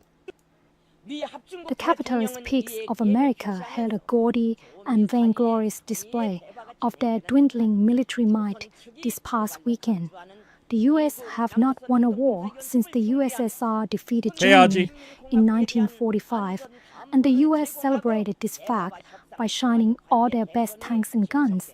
The inferior leader, pictured here looking old, confused, and tired, sat next to an expensive prostitute. Oh my fucking god, bro! Rocket Man even taking jabs. Little Rocket Man. Did you guys just hear that? And a drunk television host for the duration of the parade. In total, $40 million was spent on the parade by the debt-ridden failed state, shamefully done so at a time of increasing poverty in the country. Many have noted how pudgy and overweight the Trump looks at a time when Americans struggle for food. Unable to tolerate political dissent, the inferior leader's supporters shot dead an opposition politician in one city, while in other locations, a protester was shot and a follower of the cult leader attempted to drive his car into the crowd. The propaganda exercise was swallowed whole by the dull of mind and incurious of spirit. The helpless sheep believe themselves to be the envy of the world, but the world laughs in their faces. Whew! That was North Korea news broadcasting there, guys. No. Mexican girl, not prostitute. Expensive prostitute is what they said. Well, it's true, so. Dear inferior leader. How weak do we look? And they were talking shit about Biden. She would be a good reporter for the Daily Show. I'm fucking dead. What's interesting about what he's doing is not just what he's saying, but where he is saying it. He had an exclusive on the Midas Touch network with his address to the nation, with 2 million people seeing that. Midas Touch is getting 22 million views every 2 days. He had Brian Tyler Cohen, a YouTuber, into the Emergency Operations Center to do an interview. It just shows that I think he's learning the lessons, candidly, of 2024, that Democrats didn't do enough to communicate more to independent media, which I think is exciting. Am I going to get Gavin Newsom on my show? What do you guys think? Should I hit him up? Be like, hey, by the way, I'm a pretty popular news broadcaster on independent media YouTube, Renegade Chungus, who has fundraised for the armed forces of Ukraine. And I've had a few issues with you in the past that I'd like to resolve so we could stand together united as Californians. Would you be more than willing to come on my channel and answer a few questions? Should I give it a shot? Should we get Gavin Newsom on my channel? That'd be kind of dope. But shout out Midas Touch getting a shout out from Fox News and also Cohen. That's pretty wild. Pretty wild, guys. If I get bigger, my God, can you imagine having them on here? Send a request, why not? Yeah. I will. Why not? That'd be wild. Offer him some spicy pickles. Let's talk French laundry scandal. Republican Senator Mike Lee of Utah. Oh my God. Okay. Facing strong... So, hey, Mike Lee is not based. He thinks he's based. Mike Lee called NAFO a national security threat. So here we go. On criticism for a social media post about the Minnesota shooting suspect. Yesterday, Lee posted a picture of the suspect at the door of one of the lawmakers with the caption, "This is what happens when Marxists don't get their way." It is the pinned tweet at the top of his page. 25 minutes later, the senator posted another picture of the suspected shooter with the caption, "Nightmare on Wall Street," mocking, of course, the situation with the name of the Minnesota governor. Conservative journalist Brad Palumbo responded to one of the posts writing, quote, "What the hell is Mike Lee doing? Has he completely lost it?" Meanwhile, contributing editor for The Atlantic, Norm Ornstein wrote, "Even for Mike Lee, this is beyond disgusting, disinformation beneath contempt." We're used to wackos on the extremes on both sides, posting bizarre things on social media. What happens when it's mainstreamed by a senator? What's the United States Senate's answer to that? I only ask that because I can tell you, back in my days, I guess in the Stone Age it is. Mike Lee is a paranoid schizophrenic at this point in my mind. If a bunch of smooth brain cartoon dogs got into his brain and he called us a national security threat, this guy must go to bed listening to Alex Jones and Blaze Media. I'm sure he's a big Blaze Media fan. He's a psycho. And this is who we have in charge. Now, I mean, a senator on either side would have been roundly condemned by members of his or her own party if they had done this. I have condemned what Mike Lee did here at home, and I will speak to him about this when I return. And what I'm going to tell him is, this isn't funny what happened here. This was an incredible woman, her husband, her 2 kids yesterday on Father's Day. There was no Father's Day for them. They lost both their parents. I'll tell him about the law enforcement that did incredible work here. We had a 43-hour manhunt, the biggest manhunt in Minnesota's history, hundreds and hundreds of officers, 20 SWAT teams, going door to door to door, citizens on edge, hiding in their homes. And they finally were able to arrest this man who was armed, but there was not a shooting, and bring him into custody, and did their jobs. And by the way... How is Alex Jones still a thing? This guy right here that we're looking at, the shooter, he was an InfoWars fan. So before The Onion bought him, InfoWars influenced this man 100%. That's what we'll get into it. That's what his friend was letting everybody know in the world before he had time to gather his thoughts and realize that it was going to be politically motivated at that point, or not realizing that it was politically motivated or in denial. He looks like an actor. He looks cooked. He looks cooked on propaganda that was fed from far right extremists like Alex Jones, who is right 1% of the time out of 99%. That's it. This guy right here was influenced by that type of media, and this is how domestic terrorists are formed. Haji, thank you for the 5 gifteds. Thank you, thank you, thank you. Lumi2C gets it. Michael Clark gets it. Not Sherlock Holmes gets it. Yilke gets it. Nomad Homad. All right, guys, you're up in it.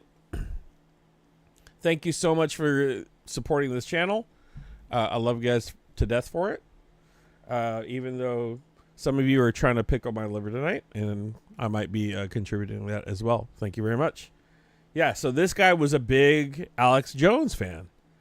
And that's the issue we're having. This gentleman right here.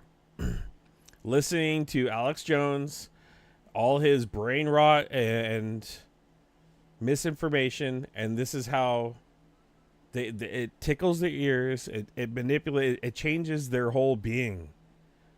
Right? And then when they see, when they get a president in there that supports this sort of misinformation, a lot of the times when he speaks, he feels like it's justified. He probably thought he was doing it for God.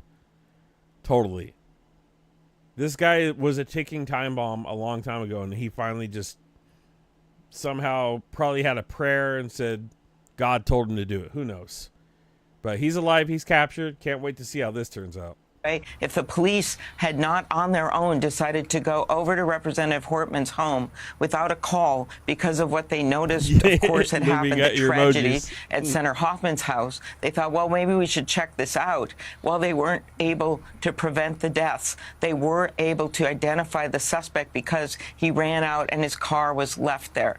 Otherwise, more people would have been killed. So that's what I'm going to tell Senator Lee when I get back to Washington today, because this is not a laughing matter, and certainly what we're seeing in increasing violence and this evil man who did this is not a joke.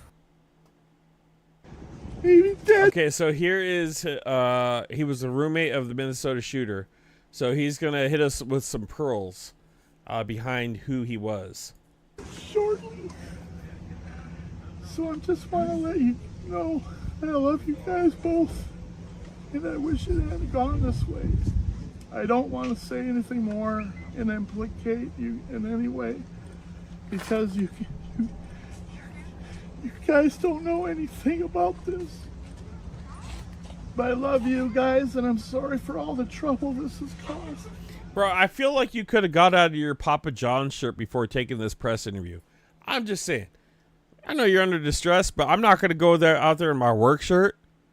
You know? That screams like another conspiracy theory right here, like Pizzagate.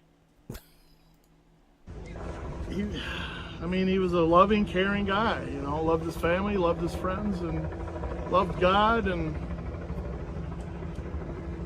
I don't know. Loved God, past tense. Why he did what he did.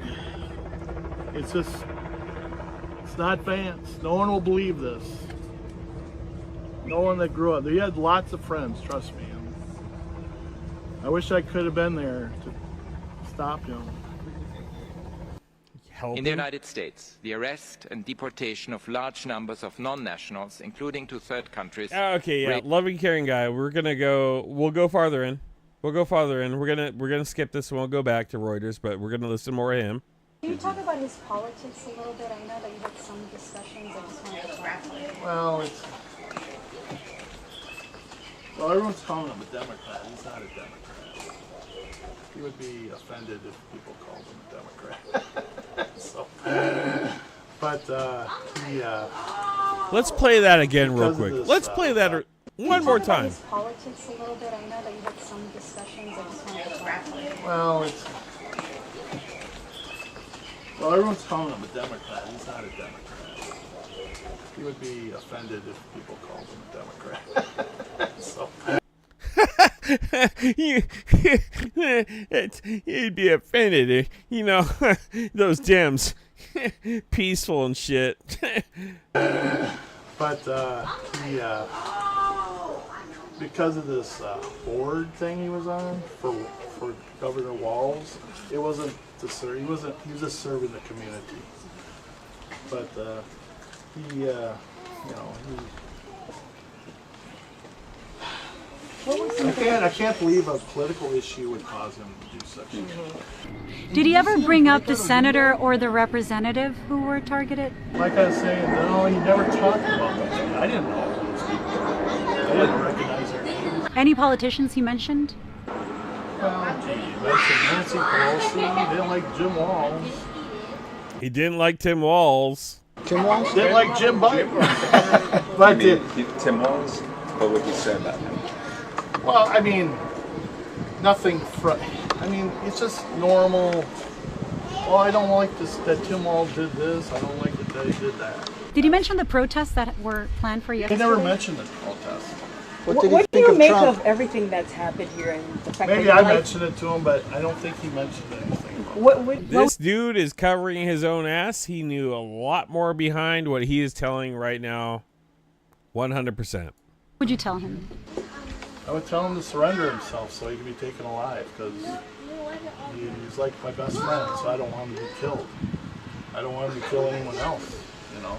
So I think if I saw him, I could talk him down, but you know, I don't know where he is. And did he listen to any particular podcasts or TV shows or anything online that concerns you? Well, you listen to Infowars, but I kind of told us that, well, it's like 50% truth. And you know. Infowars is 50% true, guys, coming out of this man's mouth. Let's reflect on that for a minute.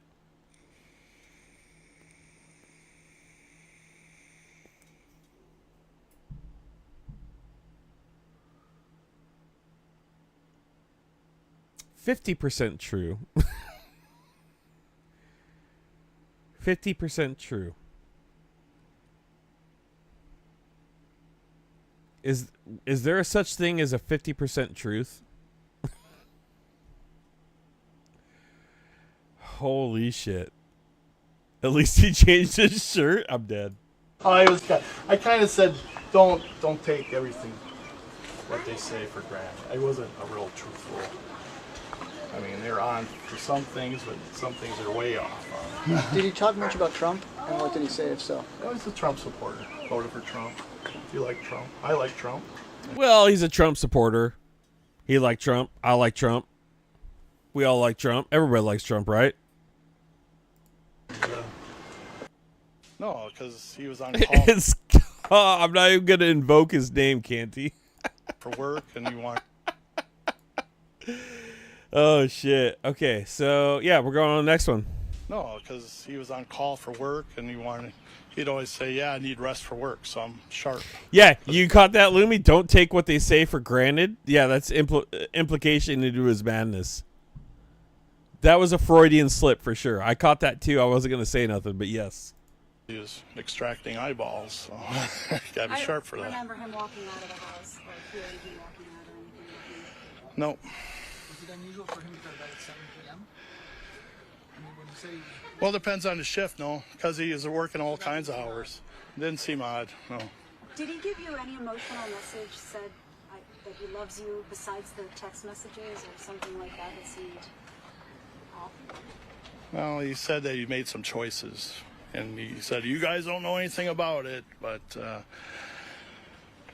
yeah. Another big ass. That's what he said. He didn't have much time to live. Another big ass. Do you mind if I take a picture of the text message? Nah, You can block out his number. Yeah. Well, the thing is, I kind of keep that private because I read it to people, and I don't know. I just gotta get going. I have to. Is this phone? I gotta get going, guys. No, you can't look at the evidence. You know, it's kind of an inconvenient time. You know, I just changed my shirt. I might go outside to the store, not wearing my Crocs and socks. Ringing when you called? No, it's Go straight to voicemail? yeah, just voicemail. I can't. He won't. he doesn't want me involved. Yeah. So he's not going to call me. He's not going to receive calls from me. Can we at least see the picture? Well, then everyone's taking pictures. I don't know why I'm so... He sent it to me and a friend. So it wasn't just me, and I don't know if my friend would think about me sharing that with everybody. I mean, I read it out loud just so you guys could get a context of what I feel when I read it. Yeah. What I feel, but not what it said. And Can you read it to us? We were in here yesterday. yeah, I know. But I No, dead ass. He gives me straight schmiled schmishper vibes, but I can't say that right now. really get going. Do you have a message for him in case he's watching? He watches. Do you want to send him a message? Yeah, tell him This guy's an InfoWars commercial for what's in your Connex box. He's still my best friend, and I hope he doesn't kill anybody else. And I hope he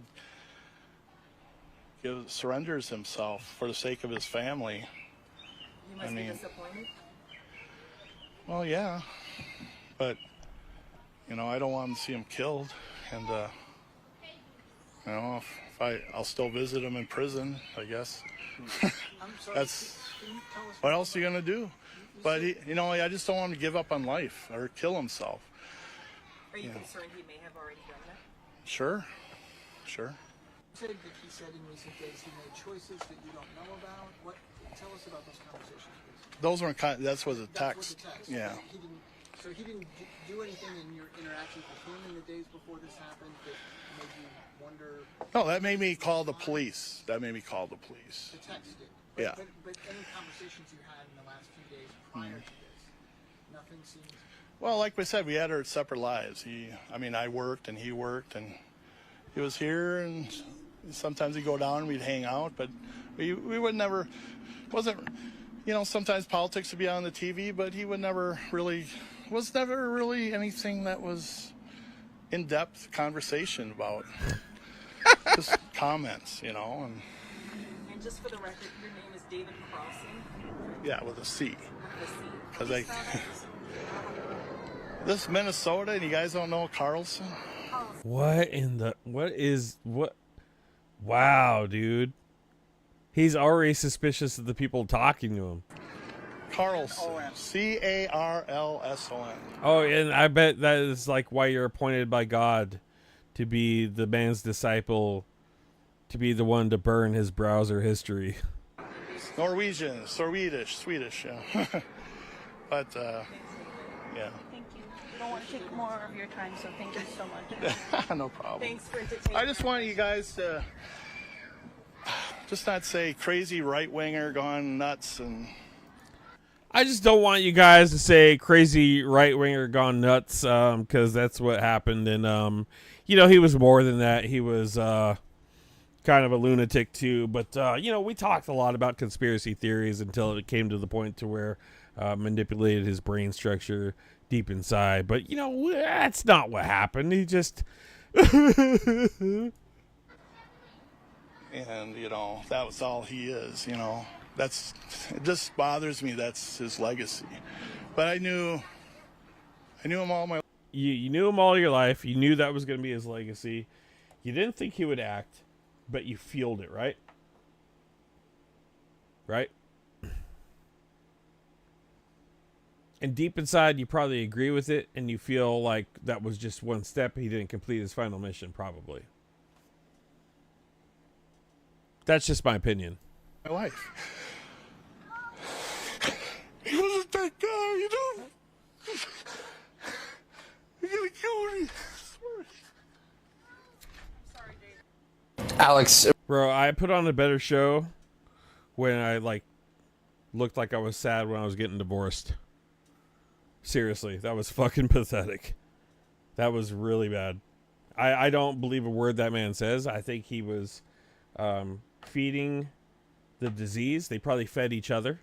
They probably reinforced each other's madness. They probably reinforced each other's psychosis.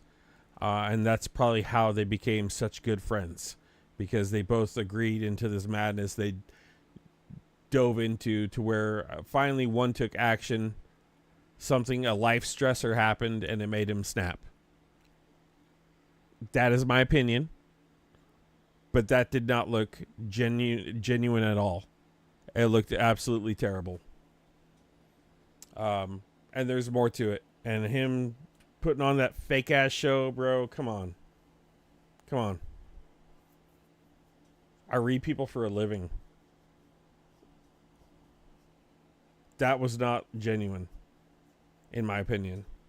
We're just learning here this afternoon from a U.S. official that Israel had approached the United States, the president, about a potential plan to assassinate the supreme leader of Iran, Ayatollah Khamenei. This would have amounted to a regime change in Iran if Israel and the U.S. had agreed to move forward with such a military effort as this in these last days. Of course, that sort of action... As he raids all the leftover food he left...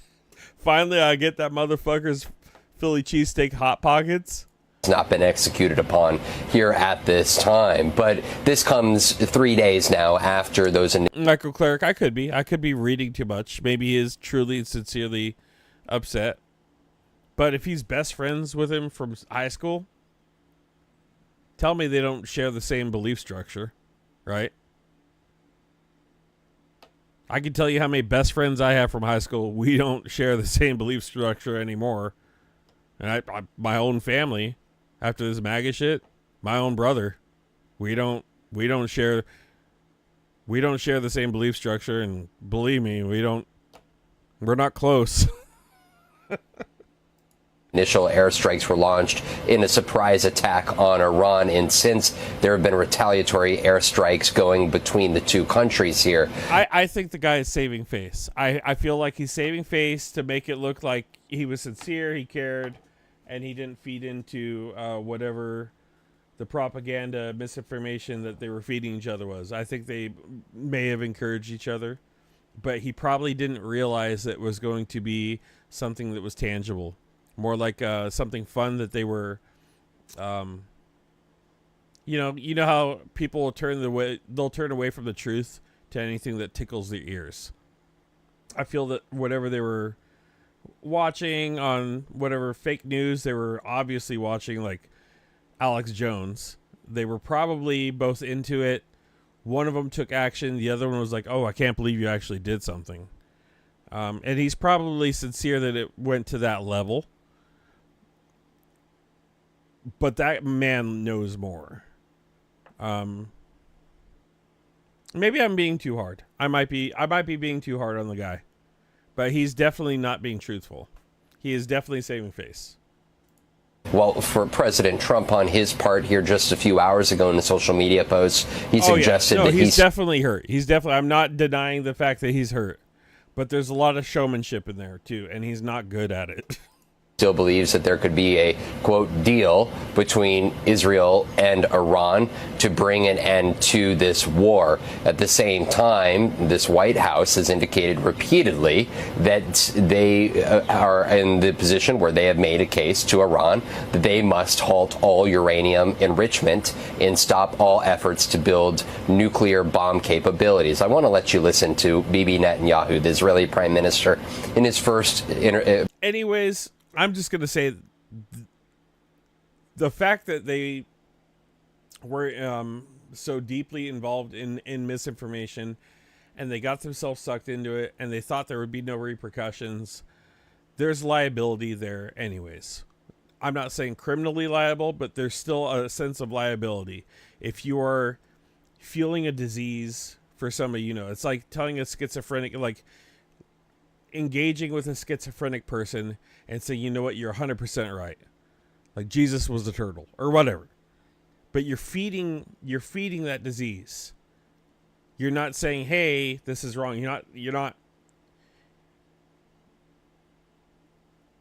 You're enabling it in a way, right? And I'm not saying that's what happened. That's what I feel happened.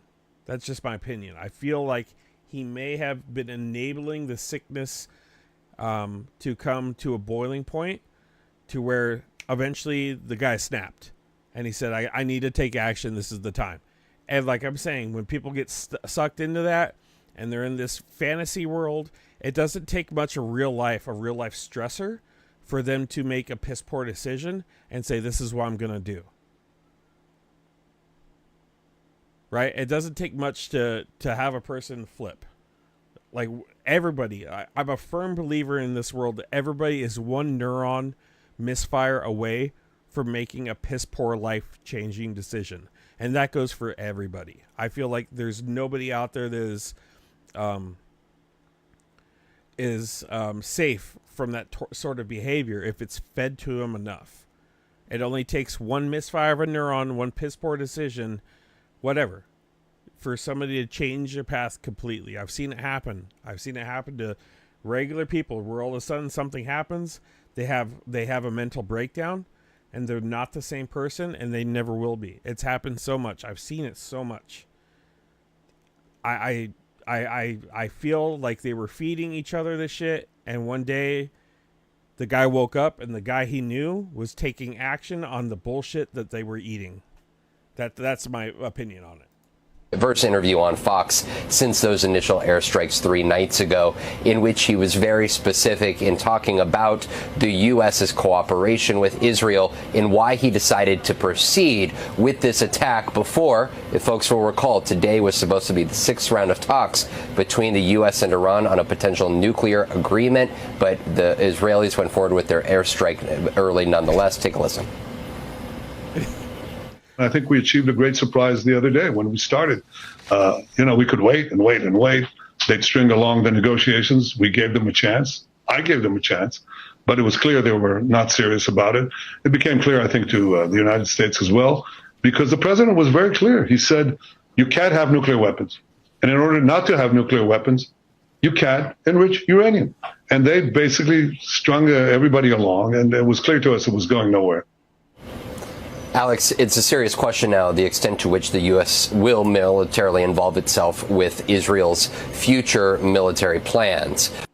I have no doubt we're going to engage Iran with troops. Like, I've set in my mind we're going to experience something in this country that's going to pull us into this war.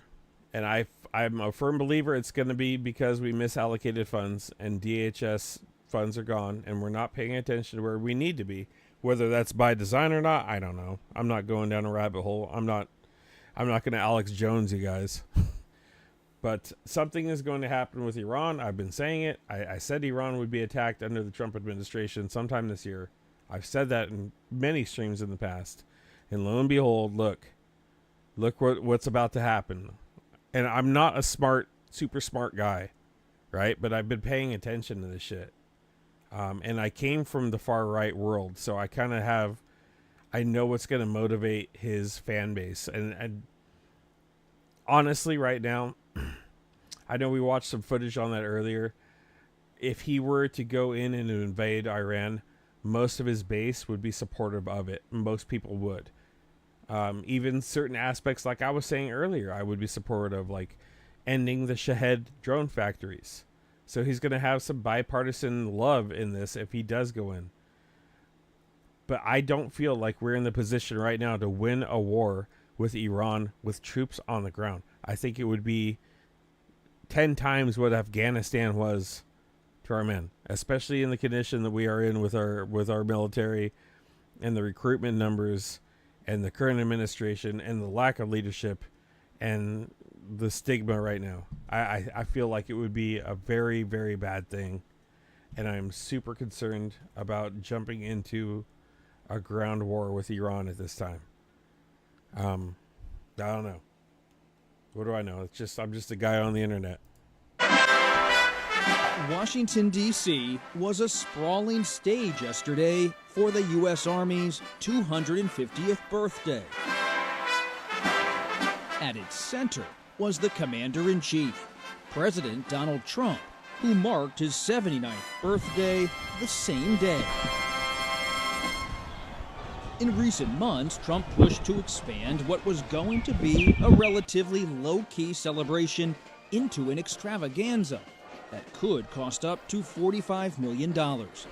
Thank you to the greatest, fiercest, and bravest fighting force ever to stride the face of this earth, the United States Army. The sight of the president reveling in the display of American firepower, was yet another flashpoint in our divided country. Thrilling his supporters and alarming his critics. Since the presidency of George Washington, large military parades in the Capitol have been rare. Yeah, Tel Aviv cam moved, and it looked like it moved back to its original position because all the smoke and the fire was out. So I think that was an isolated incident, and there'll probably be an enormous response, I'd imagine, joint effort between Israel and the United States here within the next, 6 hours. Way past the time I'm in bed, but I would imagine early morning after the president and his cabinet are in the Situation Room, there is going to be a strike from the United States. I do believe we heard earlier on Nick's in time that there was the USS Nimitz was moving over in that area. So I would imagine after the stream ends with us tonight, we're going to wake up in the morning wherever you are, or later on after you have your coffee, and there will be a retaliation strike, joint effort with the United States. That's what I'm thinking. Is a coalition of flags. The last was held 3 decades ago after Operation Desert Storm. And while troops paraded here in Washington, in other parts of America, protesters lined the streets, voicing their opposition to the president. Government's out of control. The gatherings were part of what organizers called No King's Day, a catch-all for people in more than 1,500 cities and towns who say the president is acting like a monarch. This was an act that targeted political violence. In Minnesota, protests were initially put on hold after what Governor Tim Walz called the politically motivated shooting of 2 Democratic politicians and their spouses. State Representative Melissa Hortman and her husband Mark both died, while State Senator John Hoffman and wife Yvette are expected to survive. A manhunt for the suspected killer, Vance Belter, continues. Yesterday's mass protests... As we know, he has been caught. He has been caught. ...down the state of California were largely peaceful, though in downtown Los Angeles, police moved late in the day to disperse lingering crowds. I hereby declare this to be an unlawful assembly to immediately disperse. And that's exactly what we saw. We saw the sheriffs move in, LAPD backed off, they tear gassed everybody, pushed them back. Against this backdrop, the confrontation between the White House and local leadership is ongoing. We are staying here to liberate this city from the socialist and the burdensome leadership that this governor and that this mayor have placed on this country.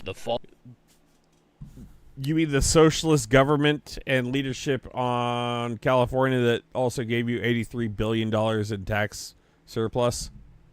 Guys, sounds pretty fucking awful here, huh? Fallout continues from Homeland Security Secretary Kristi Noem's Thursday press conference. I'm Senator Alex Padilla. Where California U.S. Senator Alex Padilla, a Democrat, was forcibly removed by federal agents. On Friday, a federal judge declared the president's move to federalize California's National Guard illegal. The president is appealing the decision, so for now, the Guard, as well as U.S. Marines, will remain deployed under Trump's command.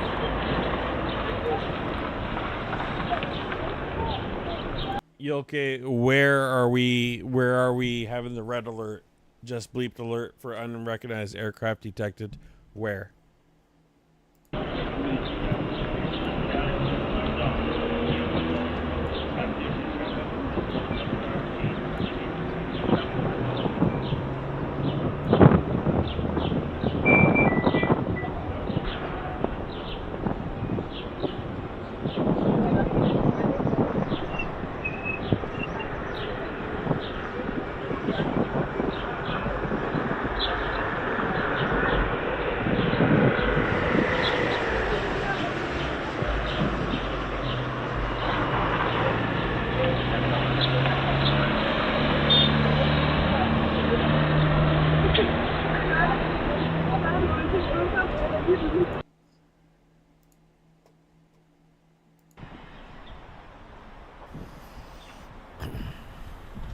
we're gonna take a peek again.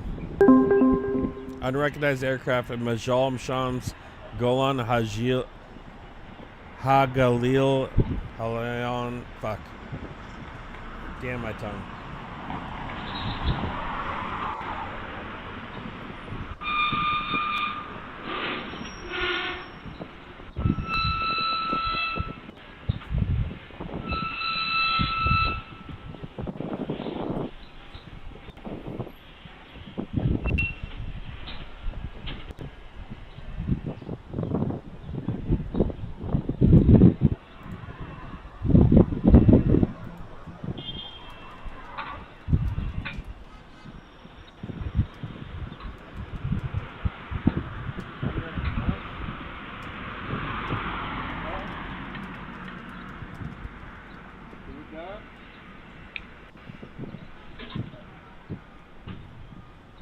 We're taking a peek. We're looking around, guys. I'm looking. See if anything's going crazy.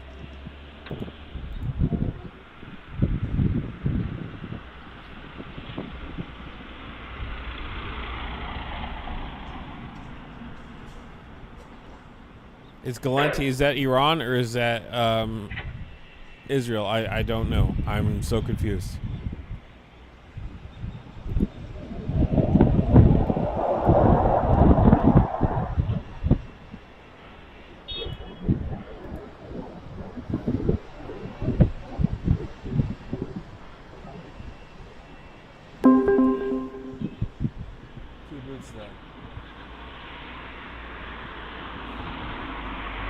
Red alert, kibbutz down.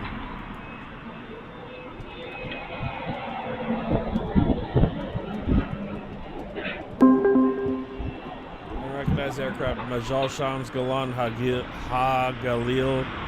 Hayalion. It's got to be in Israel.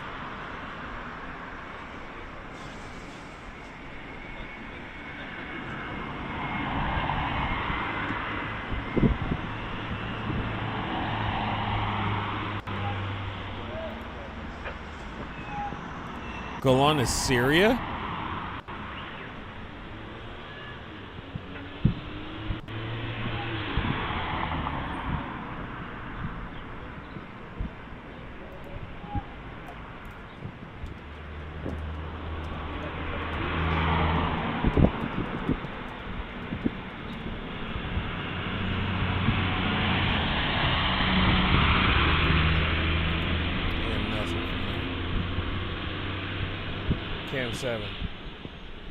Cam 7. Ashdod. Okay.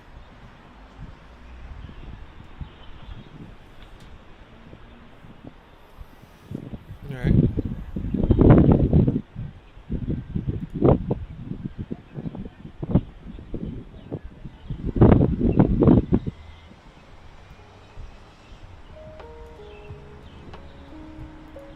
Okay, we'll take a peek for a minute.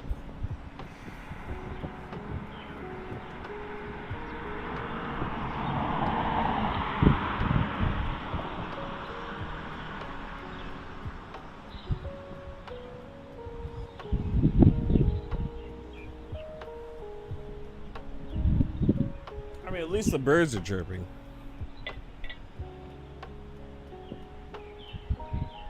Jets flew by on Cam 7 by Ashdod, Israel. Damn, I missed that.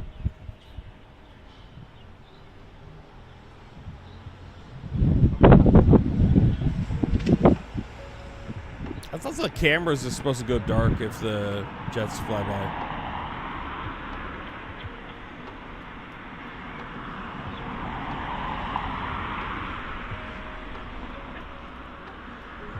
Oh. Oh. Speaking of the devil.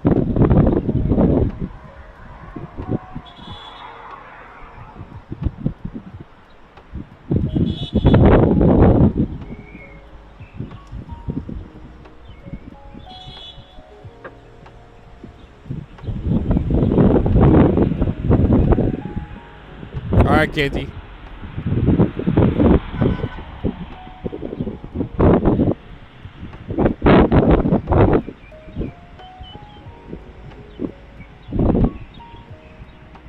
Yeah, I bet a jet flyby is pretty easy to miss. Even at an air show.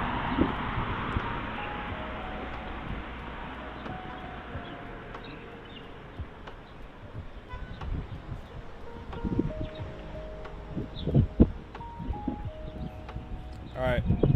Bonus round. Who's got $10 on the donation for another shot?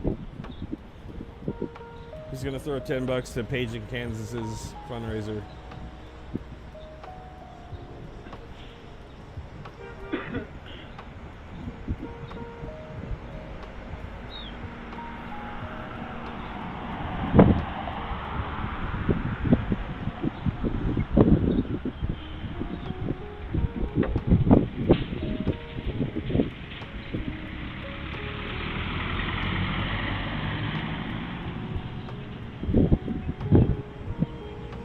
The Golden Heights overlook Israel and have been their biggest problem since the state was created. High ground all around. Yeah, I know nothing about the geographics of Israel.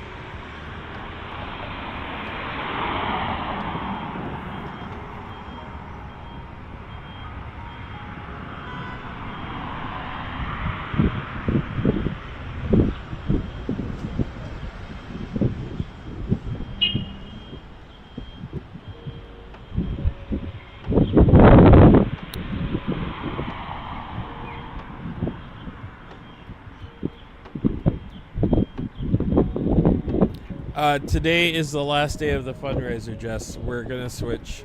I'm going to take a little break, and then we're going to pick up the Car for Ukraine fundraiser close to July. And then go as hard as we can for C4U for an armored vehicle.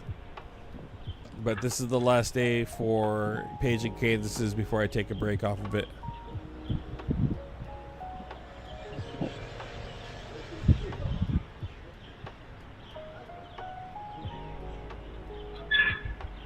This is for the 14th Mechanized Brigade, along with many other brigades. And I know she helped Rowan out of pocket with her own fundraising. So, but we will be switching to Car for Ukraine fundraiser soon. But I'm going to take at least a week off of fundraising. Maybe a week and a half, probably. So come July, we're going to hit it. I will be on vacation in July for like 10 days, but I will still find a way to give you guys content. And then try to push hard for it. The C4U fundraiser, I'm always nervous because it's so huge, right? You gotta raise like 11,000 euros for an armored vehicle. This fundraiser right here for Page, it's been kind of small. We've hit it in spurts, $1,500 there, $400 there, but it's all been helpful. And Page is solid. It's a 501c3 too, guys. Click on the link if you need a tax write-off. You get it through there. But yeah, we bought candy bars for snipers. We bought armored body armor for Rowan, aka Dodger, who I made an emoji of right here. Coming up in the chat.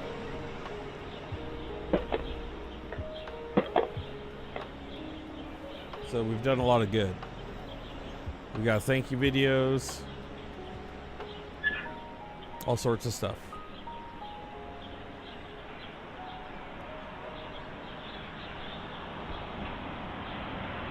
All right, good night, BB.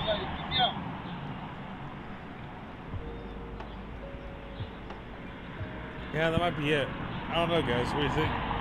1:12 in the morning here in California.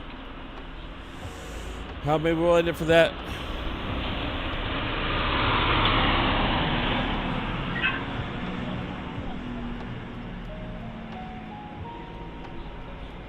Yeah, I'm going camping too, Jess. We're going up to Oregon.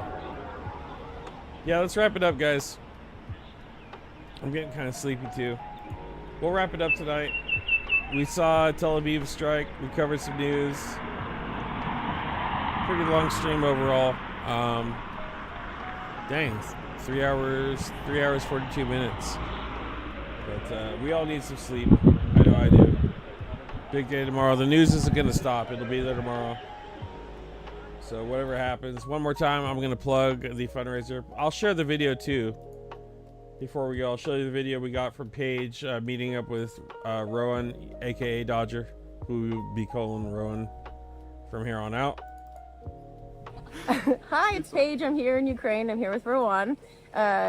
He and I just wanted to say thank you very much to Renegade Chungus and his YouTube community, as well as Blonde Bombsheller for all of their support for him and as well as the 14th Brigade. So thank you guys very much. We just brought him some chest seals and then a new helmet to protect his noggin, so he'll be nice and safe at the front. Дякую за підтримку. Ну, разом ми команда, разом ми сила. Thank you all. Bye. All right, so that's who we've been helping, guys. This is the last moment before I go to support her fundraiser. It is pinned in the chat, guys, if you could. I'm going to take this anyways because it's bedtime. Thanks for being here and getting me half schnockered enough to go pass out.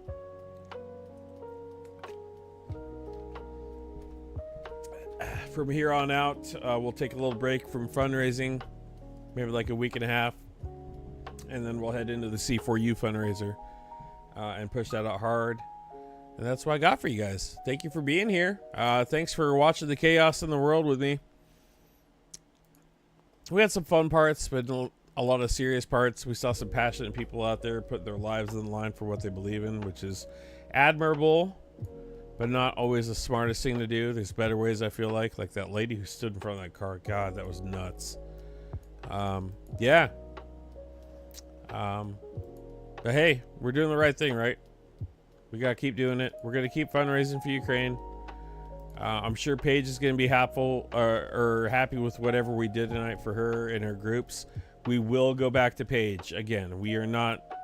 Paige is gonna be iconic in this channel because she's so amazing. She's been in Ukraine hand delivering aid, sending us pictures, being on Starlink interviews with us, letting us know what's going on. She's just an amazing human. So we'll be circling back to her after the C4U for sure. I know we were talking about a drone push again for the 14th, so that's probably what we will focus on. Yeah, until the next one, guys, I'll see you probably tomorrow. I don't know, we'll see how I feel. I might do a stream tomorrow night as well.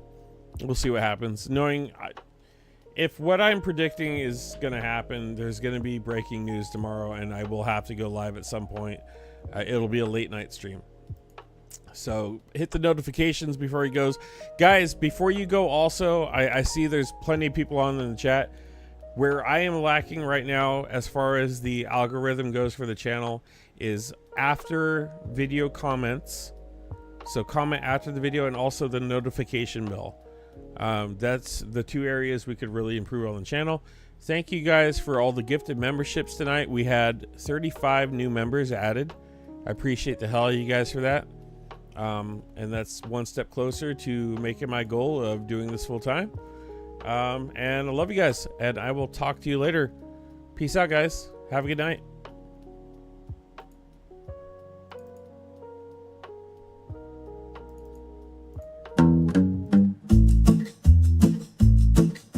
They wave their flags like they own the sky, shouting loud but they don't know why. Books untouched, their minds run dry. Truth's a stranger, they pass right by. Oh, false flags flying high, empty hearts where the truth won't lie. They scream of love for the land they claim, but their wicked deeds bring only shame. But their wicked deeds bring only shame. But their wicked deeds bring only shame.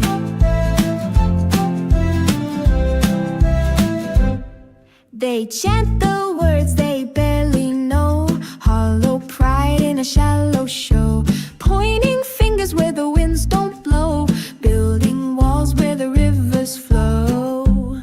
Oh, false flags flying high, empty hearts where the truth won't lie. They scream of love for the land they claim, but their wicked deeds bring only shame.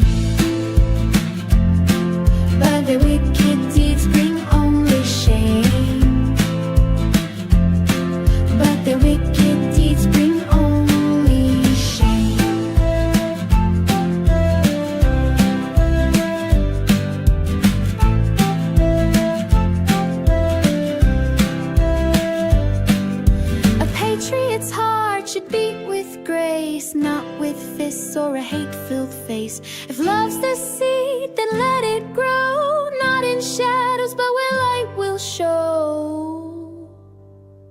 Oh, false flags flying high, empty hearts where the truth won't lie. They scream of love for the land they claim, but their wicked deeds bring only shame. Oh, false flags flying high, empty hearts where the truth won't lie. They scream of love for the land they claim, but their wicked deeds bring only shame.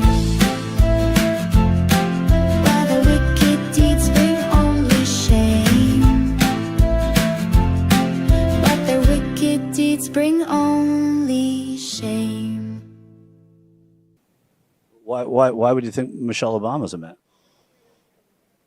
Well, do a little research. Just do a little research. But that's like out there. What's out there is the fact that her walking out in a skirt, and there's an obvious bulge where there shouldn't be one. Another day.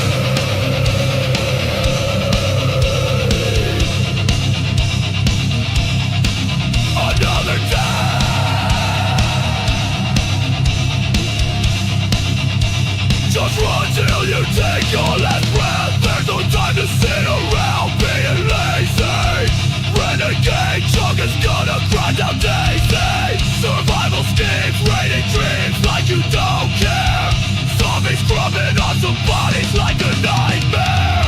Grabbing loot in the spawn might just fight there. And the goons shooting at me, yeah, we're out there. Keep the feet dry, light a fire if you're crazy. Survivors out there shooting, yeah, that's day.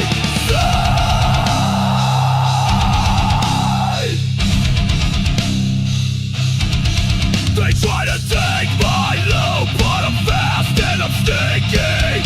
Hearing footsteps in the woods, yeah, that's creepy. But I'm a wolf and all of you looking sheepy. Knock you one gone, now you feeling little sleepy. Waking up, your loot's gone, don't go crazy. Another day, another death, yeah, that's easy. Hear the bullets crack by your head, make you screech. Run, cover, keep your gun by your reach. Wear your armor and a helmet is what we preach. Or get your ass sent back to the beach. Clean your water, cook your food, wash your hands. Keep one eye on the bad guy and your friends. Watch for killers who shoot at you through a lens. But this is how the story always ends.